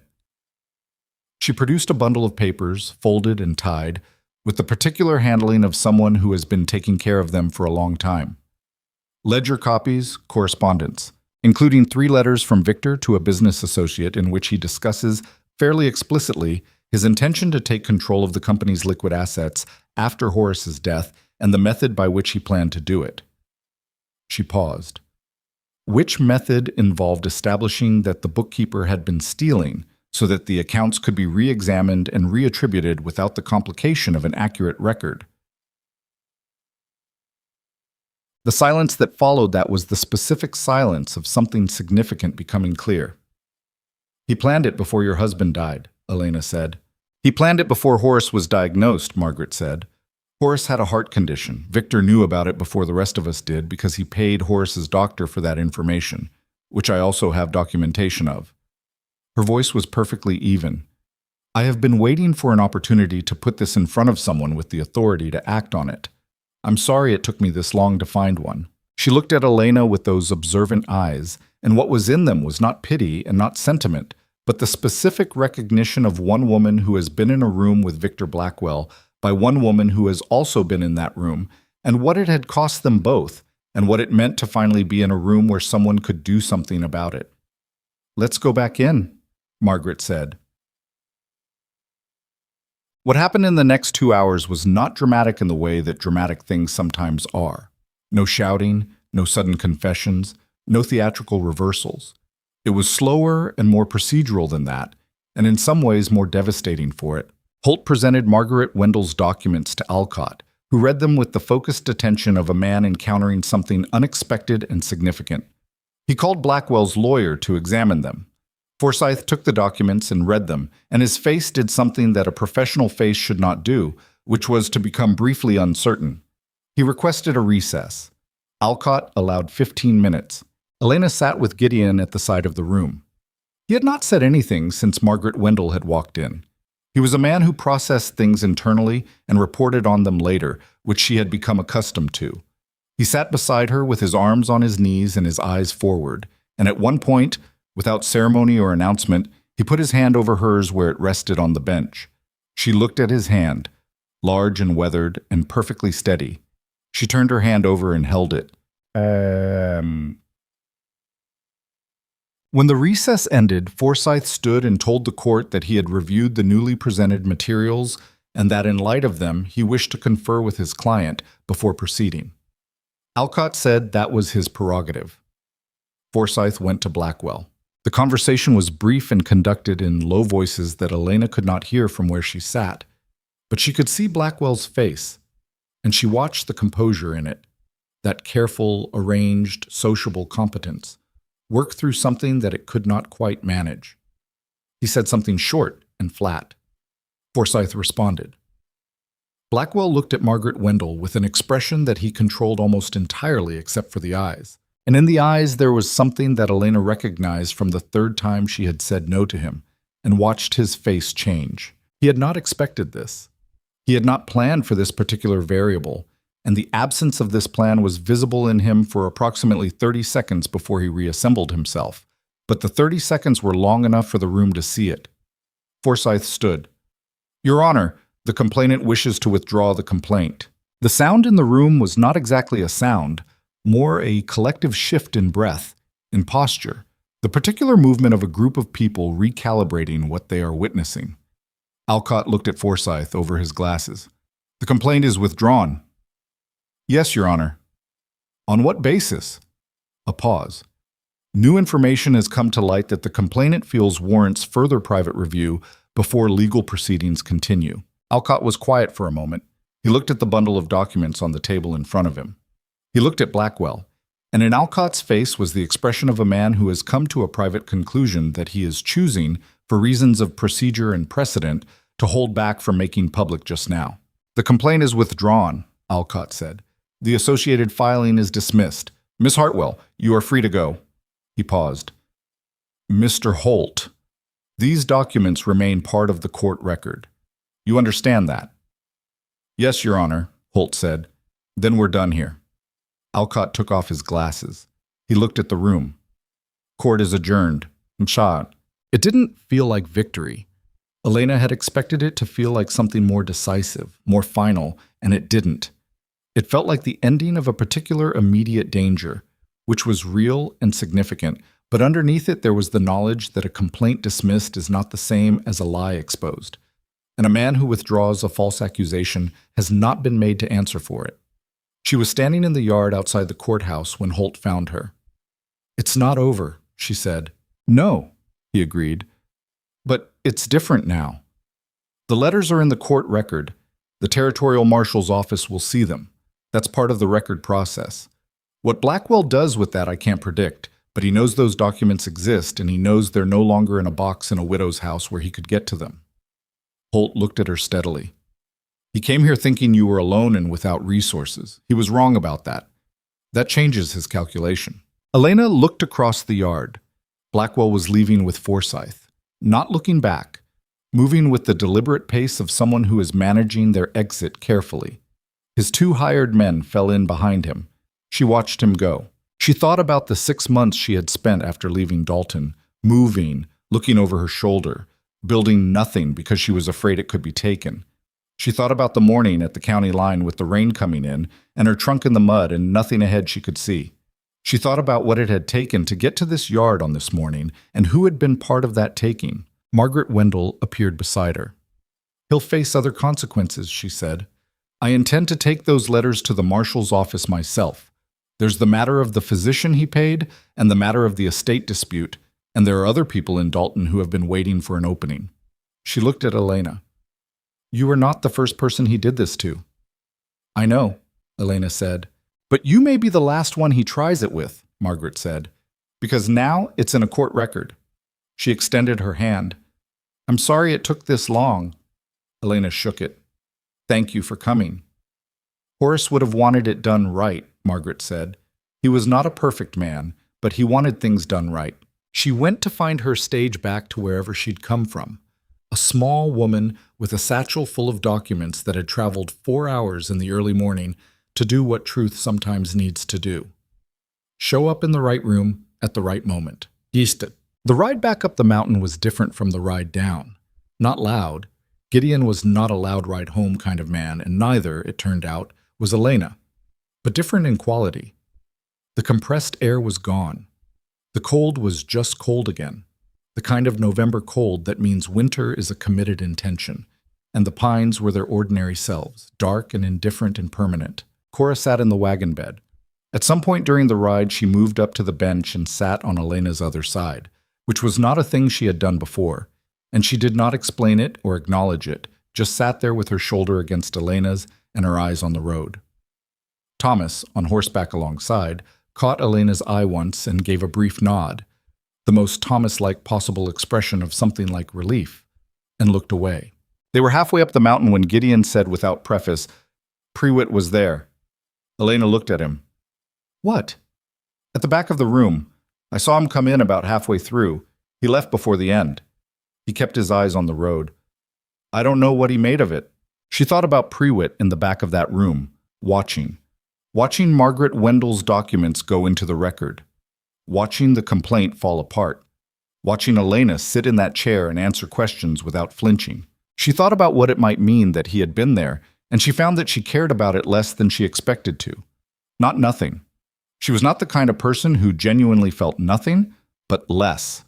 Like a thing that had loomed large in the dark, and then the light had come up and you could see that it was just a thing. Just a man who had done a cruel and deliberate act and would have to live inside that knowledge now that more people knew it. "All right," she said. Gideon glanced at her. Something in his face. "All right," he said. The children were waiting. That was the first thing. The children were at the fence when the wagon came through the gate, Nell behind them on the porch with her arms crossed and her expression carefully managed, and Pete in front of everyone with both arms out in the universal gesture of a 4-year-old who has been patient long enough and is now done being patient. Elena climbed down from the wagon and Pete arrived at her knees with the focused impact of a small, determined body, and she picked him up, which she had not done before. He was heavier than he looked. And he pressed his face against her neck with the absolute trust of a child who has decided you are safe. She stood in the yard with Pete on her hip and the twins talking simultaneously, and Jacob approaching with careful news about something he had observed in the creek bed, and Ruthie pulling at her sleeve, and Josephine standing back and watching with the quiet smile of someone who reads enough to know what a turning point looks like. And Nell, who had come down from the porch and now stood in front of Elena and looked at her with those pragmatic eyes that had been watching and assessing since the first night, and said simply, "Well, good," which from Nell was a great deal. Gideon was unhitching the horses, and Thomas was helping him, and Cora had gone inside with the air of someone returning to her domain, and the yard was full of children and noise and the ordinary ongoing life of a place that keeps going regardless of what the people in it are carrying. Elena stood in the middle of it with Pete's weight on her hip and the cold November air in the mountains above her going up into a sky the color of the inside of an oyster shell, and she felt the weight of the day begin to move through her and release, slowly, the way things release when you have been holding them tight for a long time, and you finally can stop. Not fixed, not solved. There would be the matter of Blackwell's next move, and the territorial marshal's process, and the specific ongoing complications of a life that had been complicated for a long time. There would be things that needed doing that she couldn't yet see, but she was standing in this yard, in this cold air, with this weight in her arms. She had not run. She was still here. Pete lifted his head and looked at her with serious 4-year-old eyes. "Horse?" he said, with the inquiring tone of someone raising a matter of importance. She reached into her coat pocket and found the wooden horse he had pressed into her hand that morning and put it in his hand, and he studied it with satisfaction and then pressed his face back against her neck. She stood there in the yard and held him, and looked at the mountains. And somewhere inside her, in a place that had been pulled tight and cautious and defended for so long that she had almost forgotten it was there, something finally, quietly, began to open. The week after the hearing had its own particular texture. Not celebratory, not triumphant, just the slow return of ordinary life after something large has moved through it. like the way a field looks after a storm has passed. The same field, the same ground, but everything lying slightly differently than it was before. Elena noticed it in small ways. The way people in town looked at her when Gideon took her down to the general store on Wednesday for supplies. Not the sidelong assessment of people who have heard something unflattering and are trying to reconcile it with what they're seeing, but something more direct, more simply curious. A woman named Ruth Callahan, who ran the dry goods counter and had not spoken to Elena on any of her previous visits, asked her how she was settling in on the mountain. Hal Peters at the feed store said he was glad to see the business with Blackwell had come to nothing. It was not much, but it was different from before. The difference mattered in ways Elena couldn't entirely explain. She had spent so many years being the person whose account of things was held in suspension, believable enough to tolerate but not quite enough to trust, that the shift in weight was disorienting, not comfortable yet. Just different, like wearing a coat that fits after a long time wearing one that doesn't. Victor Blackwell had left Merritt Falls. This came to them through Peters, who had it from the hotel, who reported that Blackwell had checked out the morning after the hearing and ridden out early with his 2 men and his lawyer without stopping to speak to anyone. No forwarding direction, no stated plans to return. Daniel Holt had forwarded Margaret Wendell's documents to the Territorial Marshal's office with a cover letter, and the process that had begun would continue at whatever pace such processes continued, slowly, probably, and without the satisfying clarity of a verdict delivered in a single day. But it was moving. Holt told Elena when she stopped by his office that Wednesday that he expected Blackwell to face serious inquiry, that the letters alone were significant, that combined with the estate dispute Margaret was pursuing and what appeared to be a pattern of similar conduct toward other people in Dalton, the picture that emerged was one that territorial authorities would find difficult to overlook indefinitely. "Will he face charges?" Elena asked. "I think so. I can't promise it, and I can't promise the timeline." Holt looked at her steadily over his desk. "What I can tell you is that those letters are in the public record now, and they won't come out of it. Whatever he does next, he does it knowing that. For a man like Blackwell, whose entire operation depends on controlling what people know about him, that's a significant constraint. It was not justice in the clean, complete sense that the word implies, when people use it as though it is simple. But Elena had long ago stopped expecting clean or complete from justice. She had learned to take what was real over what was ideal, and what was real was this. She was not under a false complaint. Her name was not the name of a thief. The records that proved it were in a courthouse, and Victor Blackwell was gone from this county and dealing with the beginning of consequences that he had been avoiding for years. That would have to be enough for now. And for now, it was. Randall Pruitt came to the ranch on a Thursday afternoon 10 days after the hearing. Elena was in the kitchen garden pulling the last of the autumn root vegetables before the ground froze solid, which was coming soon. She could feel it in the quality of the cold, which had shifted from sharp to something more settled and final. She heard the horse on the road and stood up and looked, and she recognized him before she could decide how she felt about recognizing him. He dismounted at the gate and tied his horse to the post and came across the yard with his hat in his hands, which she noted. She had never seen Pruitt with his hat in his hands. It changed the geometry of him somehow. She didn't go toward him. She waited where she was, with dirt on her gloves and a turnip in one hand. He stopped about 10 feet from her. He looked at her, not the assessing inventory look of the first day, but something less organized, something that had been worked over and revised since the last time she'd seen it. "I was at the hearing," he said. "I know," she said. "Gideon told me." He nodded. He turned his hat brim between his fingers.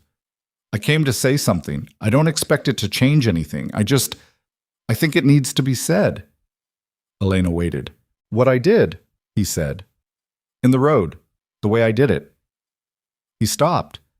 He was a man who did not have a natural fluency with this kind of thing, and he was not trying to fake one. She could see the effort of it in his jaw, in the way he was looking at the ground rather than at her. "I said things that were meant to damage you, in front of men who would repeat them. I knew what I was doing, and I did it anyway. And what I heard at that hearing, what Blackwell was trying to do, what he'd already done to you before you even got here, I understood that I was doing the same kind of thing.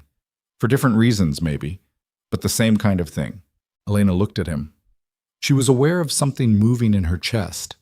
Not warmth, Not yet, possibly not ever, but something that was adjacent to the recognition of a person being honest at cost to themselves, which was its own category of thing.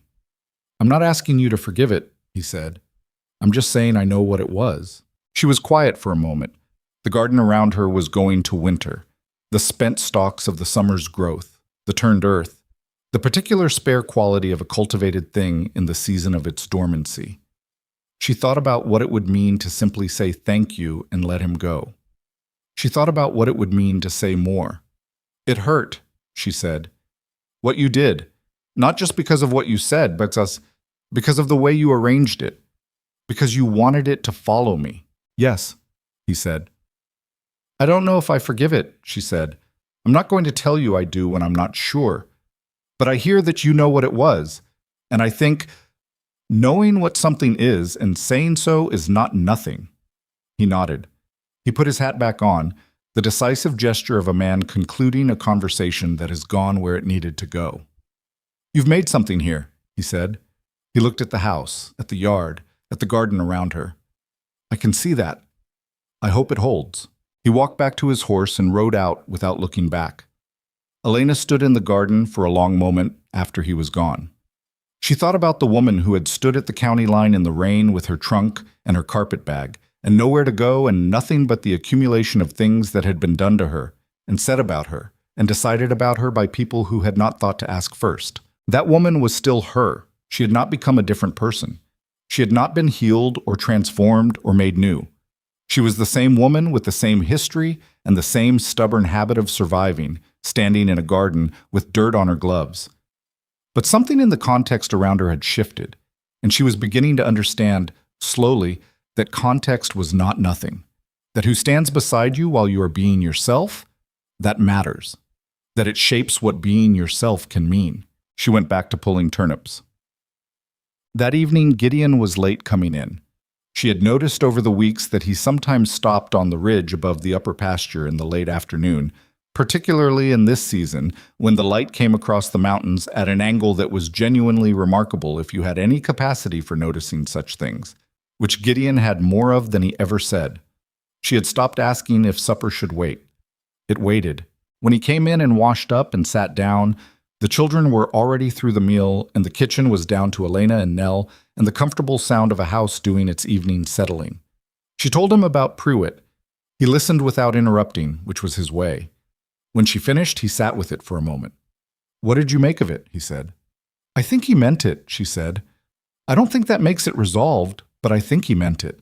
Gideon nodded. He ate for a while. Then he said, You've been thinking about something for the last week or so. I've been watching you think about it. She looked at him across the table. Have you? You get a particular look, he said, like you're running calculations. I'm always running calculations, she said. These ones are different. He set down his fork. He was looking at her with that direct, unhurried attention that she had come to understand was the most genuine thing about him. Not the steadiness or the competence or the quiet, though all of those were real, but the attention. The way he looked at what was in front of him and actually saw it. What are you thinking about? She was quiet for a moment. Outside the kitchen window, the mountain was dark, and the first real winter stars were out, and the house around them was making its nighttime sounds. And somewhere upstairs, Pete was performing his nightly resistance to sleep with the dedication of someone who suspects sleep is a trick. I'm thinking about whether I'm staying, she said. What staying means, what it asks of me, and what I'd be asking of this house. Gideon was quiet. I've been a guest, she said. A useful guest, maybe, but a guest. And I know what I said to Cora, that I wasn't leaving, but that was about the hearing, about not running. The hearing is done. She looked at her hands on the table. I can't stay indefinitely as the woman who helps with the children and earns her keep. That's just a different version of the arrangements I've been in before. And I don't want that. What do you want? He said. She looked at him. I want to ask you what you want first. He was quiet for a long enough moment that she started to think she had miscalculated something, had moved past some boundary she hadn't seen clearly. Then he said, I want you to stay. Not as the woman who helps, as... He stopped. He looked at the table and then at her. I'm not good at this. I want you to know that up front. I wasn't particularly good at it when Martha was alive, and I haven't gotten better. At what? Saying things directly when they matter. He exhaled. I want you to stay because this house is better with you in it. Not just better managed. Better. He paused. I want you to stay because I was doing something before you came, which was getting through each day and getting the children through each day and not much beyond that. And I've stopped doing just that. These last weeks. I don't know entirely when that happened. Elena was very still. I'm not asking you to replace Martha, he said. I couldn't ask that, and you couldn't do it, and it wouldn't be right to try. But I'm asking if you'd consider... He stopped, tried again. I'm asking if you'd consider being here. For real. As mine, and as theirs, and as your own. Not because you need somewhere to go, but because you want to be here. The kitchen was quiet. Pete had apparently conceded to sleep. The house had arrived at its nighttime self. She thought about what she had said to herself in the garden that afternoon. About context, about who stands beside you. She thought about what she had understood in the 7 weeks since a stranger on a dark horse had found her in a rainstorm and offered her a fire with no conditions attached. She thought about French braids and wooden horses and coffee before dawn and a 13-year-old girl's shoulder pressed against hers on a wagon seat and a large weathered hand placed over hers on a courthouse bench. She thought about what it meant to have been offered repeatedly, without ceremony or performance, the simple dignity of being seen as a person and treated accordingly. I'm not easy, she said. I know that, he said. I have a history that is going to keep having consequences for a while. Blackwell isn't finished, whatever Holt says about constraints. And I have... She stopped. I am not the woman the agency told you were getting. I'm not what anyone told anyone I was. I'm just what I am, and what I am is stubborn and cautious and not always good at letting things be simple. I'm aware, he said. There was something in his voice that was almost amusement, not quite, something warmer than amusement. And the children, she said. I love those children. I want to be clear that I'm not considering this because of them, as though they're a reason to endure something I don't want. I want to be here because of all of it, them and you and this house and this mountain. She paused. I just want to be honest about what I am, so you know what you're asking for. Elena, he said. What? I know what I'm asking for, he said. I've been watching you for 7 weeks. I know what you are. He held her gaze across the table. Do you want to stay? She thought about the woman at the county line. She thought about running. She thought about all the years of packing the trunk and finding the next road and surviving toward the next thing. She thought about standing still. Yes, she said. I want to stay. They were married in December, on a Saturday, at the Merritt Falls Courthouse because it was practical and warm, and Alcott, who turned out to have a sense of occasion he kept well concealed beneath his professional manner, conducted the ceremony with a brevity and a dignity that suited both of them. Holt was there. Nell was there with her good hat, which had a particularly determined feather in it. Margaret Wendell had sent a letter from Dalton that arrived the day before, which Elena read twice and then folded and put in her coat pocket next to the wooden horse, which had been there since the morning of the hearing and had not been removed. All 9 children were present. This had not been a question. Pete wore a white shirt that he had resisted for approximately 40 minutes and then accepted with the sudden capitulation of a small person whose will has been exhausted by superior forces. He fell asleep against Nell's arm midway through the ceremony and did not wake until it was finished. Clara and Bess had opinions about Elena's hair and had been given supervised authority over it, which had produced something more elaborate than Elena would have chosen, but which made the twins profoundly satisfied, and their satisfaction was its own kind of gift. Jacob brought a frog. He was persuaded with patient diplomacy to leave it outside. Josephine stood through the ceremony with the focused expression of someone memorizing something, the look she brought to things she intended to carry with her. Thomas stood beside his father and was taller than Elena had realized, and when it was over, he shook Gideon's hand first, and then turned to Elena and extended the same hand with the solemnity of a young man performing an adult gesture that he meant entirely. Cora cried. She turned away immediately and was done before anyone could say anything about it, and she did not acknowledge it afterward, and Elena let that be, because some things are private, and Cora had earned the right to her private things. It was not a perfect day. The courthouse was drafty and the ceremony was short, and Elena had a loose button on her sleeve that she had meant to fix and hadn't. And Gideon forgot to say one of the lines Alcott prompted him for and had to be prompted twice. And the wedding supper Nell had made was good, but the biscuits were slightly overdone because the stove had been running hot all week, and no one had adjusted for it. It was not a perfect day. It was a real one. And Elena had lived long enough to know the difference, and to know which one was worth more. The winter settled over the mountain in January with the serious intent of a season that means what it says. Snow on the upper pasture from the first week of the month, then snow lower down, the ranch going to the particular enclosed world of a working farm in deep winter. The barn runs and the wood hauling and the perpetual project of keeping 9 children from going completely feral when they are confined indoors for too many consecutive days. Elena was not good at all of it. She was good at some of it and not others, and the ones she was not good at visibly, which took some adjustment. She had spent so many years presenting only competence because competence was what was required of her for continued welcome, and learning to be incompetent at things in front of people who would not remove their welcome because of it was stranger and harder than she expected. She burned 2 batches of jam in February, which Nell observed without comment, and Elena was unreasonably upset about, more than the jam warranted. Gideon, who came in to find her staring at the scorched pot with a look he correctly identified as disproportionate, said, "What happened?" "I burned the jam," she said. "I can see that. I've made jam hundreds of times, and now you've burned it twice." He picked up the pot and took it to the wash basin. "I dropped an entire wheel of fence post fittings off the back of the wagon last week, and they went into the creek, and I spent an hour in the freezing water looking for them." She looked at him.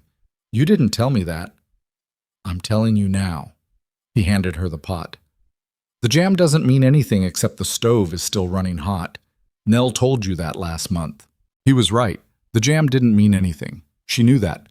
She also knew that the disproportionate feeling was about something older than jam, about the years of having to be worth the space she took up, about the habit of measuring her welcome against her usefulness, about the slow and difficult work of unlearning that calculation when the conditions that had produced it were no longer present.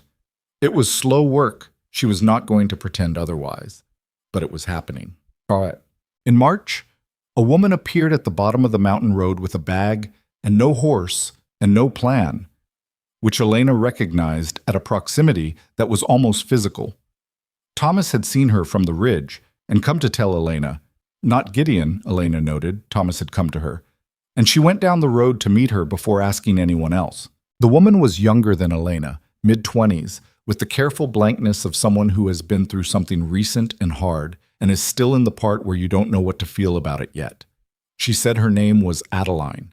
She said she had come from a town 2 counties over. She said she didn't have anywhere particular to go. Elena looked at her standing in the road with her bag and her no plan and her carefully blank face, and she thought about rain, about mud, about a stranger on a dark horse and an offer with no conditions attached. "I have a room off the kitchen," Elena said. "It's small, but it's warm." Adeline looked at her with the expression of someone being offered something they need and don't know how to take. "I don't want to impose." "You're not imposing," Elena said. "Come up and eat something. We can figure out the rest after." Adeline stayed 3 months. She helped with the younger children and with the garden in the spring thaw and with the endless ongoing work of a large household, and in May she left for a town further west where she had a cousin who had offered her work and a place to start. She left with better boots, Elena's second best pair, which fit her well enough, and a letter of character from Gideon, which Holt had suggested would help her, and she left looking different than she had arrived, not fixed, not transformed, just slightly less alone in her own history. Elena did not think of it as something she had done. She thought of it as something the house had done, the way the Mercer house had done it for her, simply been large enough and steady enough to hold someone for a while. By the following winter, there had been 2 more. A woman running from a debt arrangement that had become something uglier than debt. A girl of 17, barely older than Thomas, whose situation Elena asked no detailed questions about because some things are better received than interrogated. The house was crowded, and it was sometimes a great deal, and Gideon never once said it was too much, which was one of the things about him that Elena carried closest. He said once, sitting on the porch in the early autumn of their second year. I think Martha would have done this. Brought women in from the road? Made this house into something like this, he said. She was like that. Always wanted there to be more room for people. He was quiet a moment. I wasn't always good at that when she was alive. The making room part. I had a tendency to want to keep things contained, manageable. Elena looked at him. And now? He considered. Now I think manageable is overrated, he said. Managed things stay the size they are. This, he gestured, a broad gesture that meant the porch and the yard and the house behind them and everything in it, the children and the noise and the occasional additional woman sleeping in the room off the kitchen, all of it. This keeps getting bigger. I think that's better. She leaned against him, which was something she had learned to do. The easy, physical shorthand of people who have been close enough long enough to stop being careful about it. He put his arm around her with the uncomplicated naturalness of a man who had also learned it, and they sat in the early autumn evening with the pines below them and the stars beginning and the house full of living people behind them. Pete asked me today if you were his real mother, she said. Gideon was still for a moment. What did you tell him? I told him I was his real Elena, she said. That there's a difference, and the difference matters, and he can know both things. Gideon was quiet for a long moment. What did he say? He said, okay, she said. And then he asked if we could have pancakes for supper. Gideon's chest moved under her. The specific movement of a man suppressing something that isn't quite a laugh, but is adjacent to one. The private humor of a person who knows the people he is laughing about well enough to find them genuinely funny. She felt it more than heard it. Can we? He said. We already had supper, she said. He's 4, Gideon said. 4-year-olds deserve pancakes when they ask good questions. He's 5, she said. He turned 5 in January. He deserves pancakes even more then. She laughed. It came out easy and real, the kind of laugh that doesn't announce itself, just arrives. She had more of those now. She noticed them when they happened because she had not always had them, and she was not going to take them for granted. What Elena came to understand, in those years on the mountain, not all at once, but in pieces, the way understanding usually arrives, was something she could not have articulated in the road at the county line, or on the cot in the storage room, or even at the courthouse on the day the complaint was withdrawn. She had believed, for a long time, that worth was something you demonstrated, that you proved it through usefulness and competence, and the careful management of your own needs so as not to burden anyone who might withdraw their patience. She had believed it because that was what her life had taught her. That welcome was conditional, that belonging was something you earned on a continuous basis and could lose at any time, that the right response to someone calling you broken was to work harder to prove you weren't. She had been wrong. Not about working hard. She still worked hard. She was constitutionally unable to do otherwise, but about what the work was for, about what it was building. Worth is not demonstrated. It is recognized. And the difference between those two things is the difference between a life spent performing and a life spent living. She had not found people who saw her worth because she finally proved it convincingly enough. She had found people who were capable of seeing it, which was a quality of those people, not a reward for her performance. Gideon had looked at a woman sitting in a rainstorm on a trunk on the side of a mountain road and had not seen worthlessness or damage or a liability. He had seen a person who needed to come out of the rain, that was all. And from that ordinary, unremarkable act of basic human decency, everything else had followed. The lesson she had been trying to learn for 31 years was not how to be worth more. It was how to stop standing in the rain waiting for someone to tell her she deserved to come inside. She had never been broken. She had never been worthless.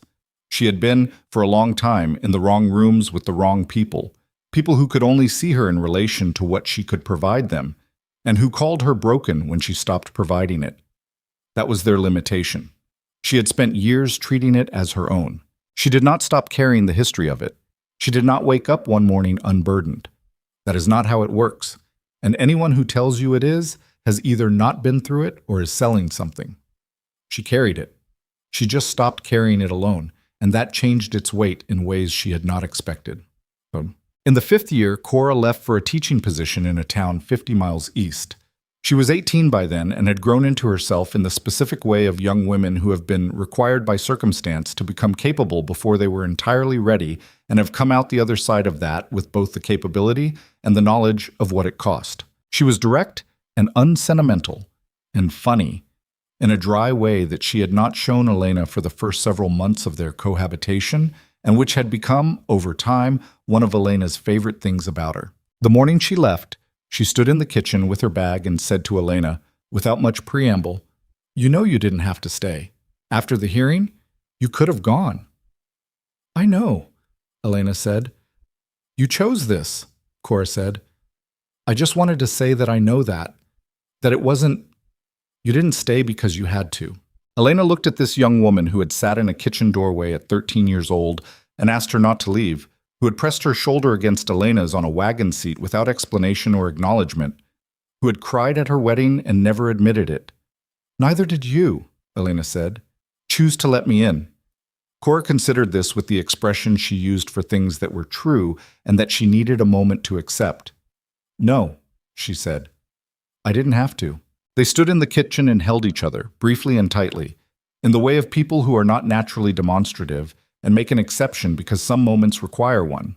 Then Cora picked up her bag and went out to where Thomas was waiting with the wagon to take her to the stage, and Elena stood at the kitchen window and watched her go, and felt the particular combination of grief and pride that belongs to the departure of people you love and is its own evidence that they meant something. The ranch in the 6th year was not the same ranch Elena had come to in the rain. It was larger. Gideon had bought the adjacent parcel the previous autumn, which gave them the creek pasture they had always needed. It was louder, which seemed impossible given how loud it had always been, but Pete was 6 now and had recently discovered that he had strong opinions about almost everything and saw no reason not to voice them. Jacob at 12 had expanded his taxonomic interest from frogs to the entire local ecosystem, and the kitchen table regularly featured specimens of things that required negotiation about where they were and were not permitted. Josephine was 17 and had been corresponding with a woman in the Eastern Territories who ran a small printing concern, an exchange that had begun as a letter about a book and had expanded into something that everyone in the house could see was significant, and that Josephine herself discussed only obliquely but with a careful attention that told Elena everything she needed to know. She said nothing about it except to make sure the mail was always brought in promptly, which Josephine noticed and which Elena suspected was its own form of communication between them. Thomas at 22 had taken on the management of the upper pasture as his own domain and was rarely seen without mud on his boots, and the particular satisfaction of a person whose abilities have found their correct application. He had the horses responding to him in ways that Gideon, who was no slouch with horses himself, openly admired. He had also, somewhere in the previous year, acquired a quiet understanding with a girl from a neighboring ranch, which he had not announced to anyone, but which was perfectly visible to everyone, and which no one in the family felt moved to pressure into speech before it was ready. Nell was 72 and had been told by her niece that she was retired, and had responded to this information with the dismissiveness of a woman who has never allowed her body's opinion to override her intentions. She moved slower. She delegated more. She sat at the kitchen table in the mornings longer than she used to, with her coffee and her own private processing of whatever she was processing, and Elena sat with her sometimes in the early hour before the household noise began, and they talked or they didn't, and either way, it was good.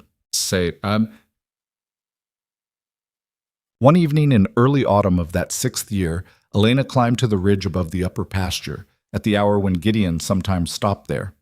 She found him where she expected to find him, on the flat rock that looked out over the valley below and the mountains above, in the last of the day's good light. She sat beside him. Below them, the ranch was small with distance, the house, the barn, the outbuildings. The fence lines she had watched go up and come down and go up again over 6 years of seasons, the smoke from the kitchen chimney, the movement of someone in the yard, too small to identify but moving in the purposeful way of the children, always purposeful, always in motion. Adeline wrote, Elena said. She's got a place of her own now, in the Western Territories. She's got a woman with her who needed somewhere to go, and she said, she paused, she felt it again, that thing in her chest that had no adequate word. She said she just did what I did, offered the room, no conditions. Gideon was looking out over the valley. She learned it from you. She learned it from this house, Elena said. Same thing, he said. She thought about that, about what it meant to become a thing that other people carry forward. Not a legacy in the formal sense, not a monument or a record, but a practice, a way of treating people. The knowledge that a fire and a meal and a room with no conditions attached could, under the right circumstances, change the entire shape of a life. She had been that shape once to Gideon. Now she was that shape to others, and Adeline would be it to someone, and that someone to someone else. And the thing would keep moving forward through people who had no formal connection to each other except this, that they had each, at some particular low moment, been offered the room. The light on the mountains was going gold and then red, the way mountain light does when it is finishing, and the valley below was settling into its evening shadow, and the sky above them was doing what it always did at this hour, becoming something she had no adequate word for, something that was not beautiful exactly, or not only beautiful, but true. Permanent. A fact about the world that would be true whether or not anyone was up here to see it. Gideon reached over and took her hand. She held it. They sat on the rock above the ranch in the last of the light, and Elena thought about the woman at the county line, about the rain, about the trunk and the ruined boots and the no plan and the nothing ahead she could see. She had not been broken, that woman. She had been lost. There is a difference, and the difference is everything. You can find your way back from lost. What you need is not to be fixed or repaired or made sufficient. What you need is someone who sees you in the rain and says, I have a fire. I have a room. There are no conditions.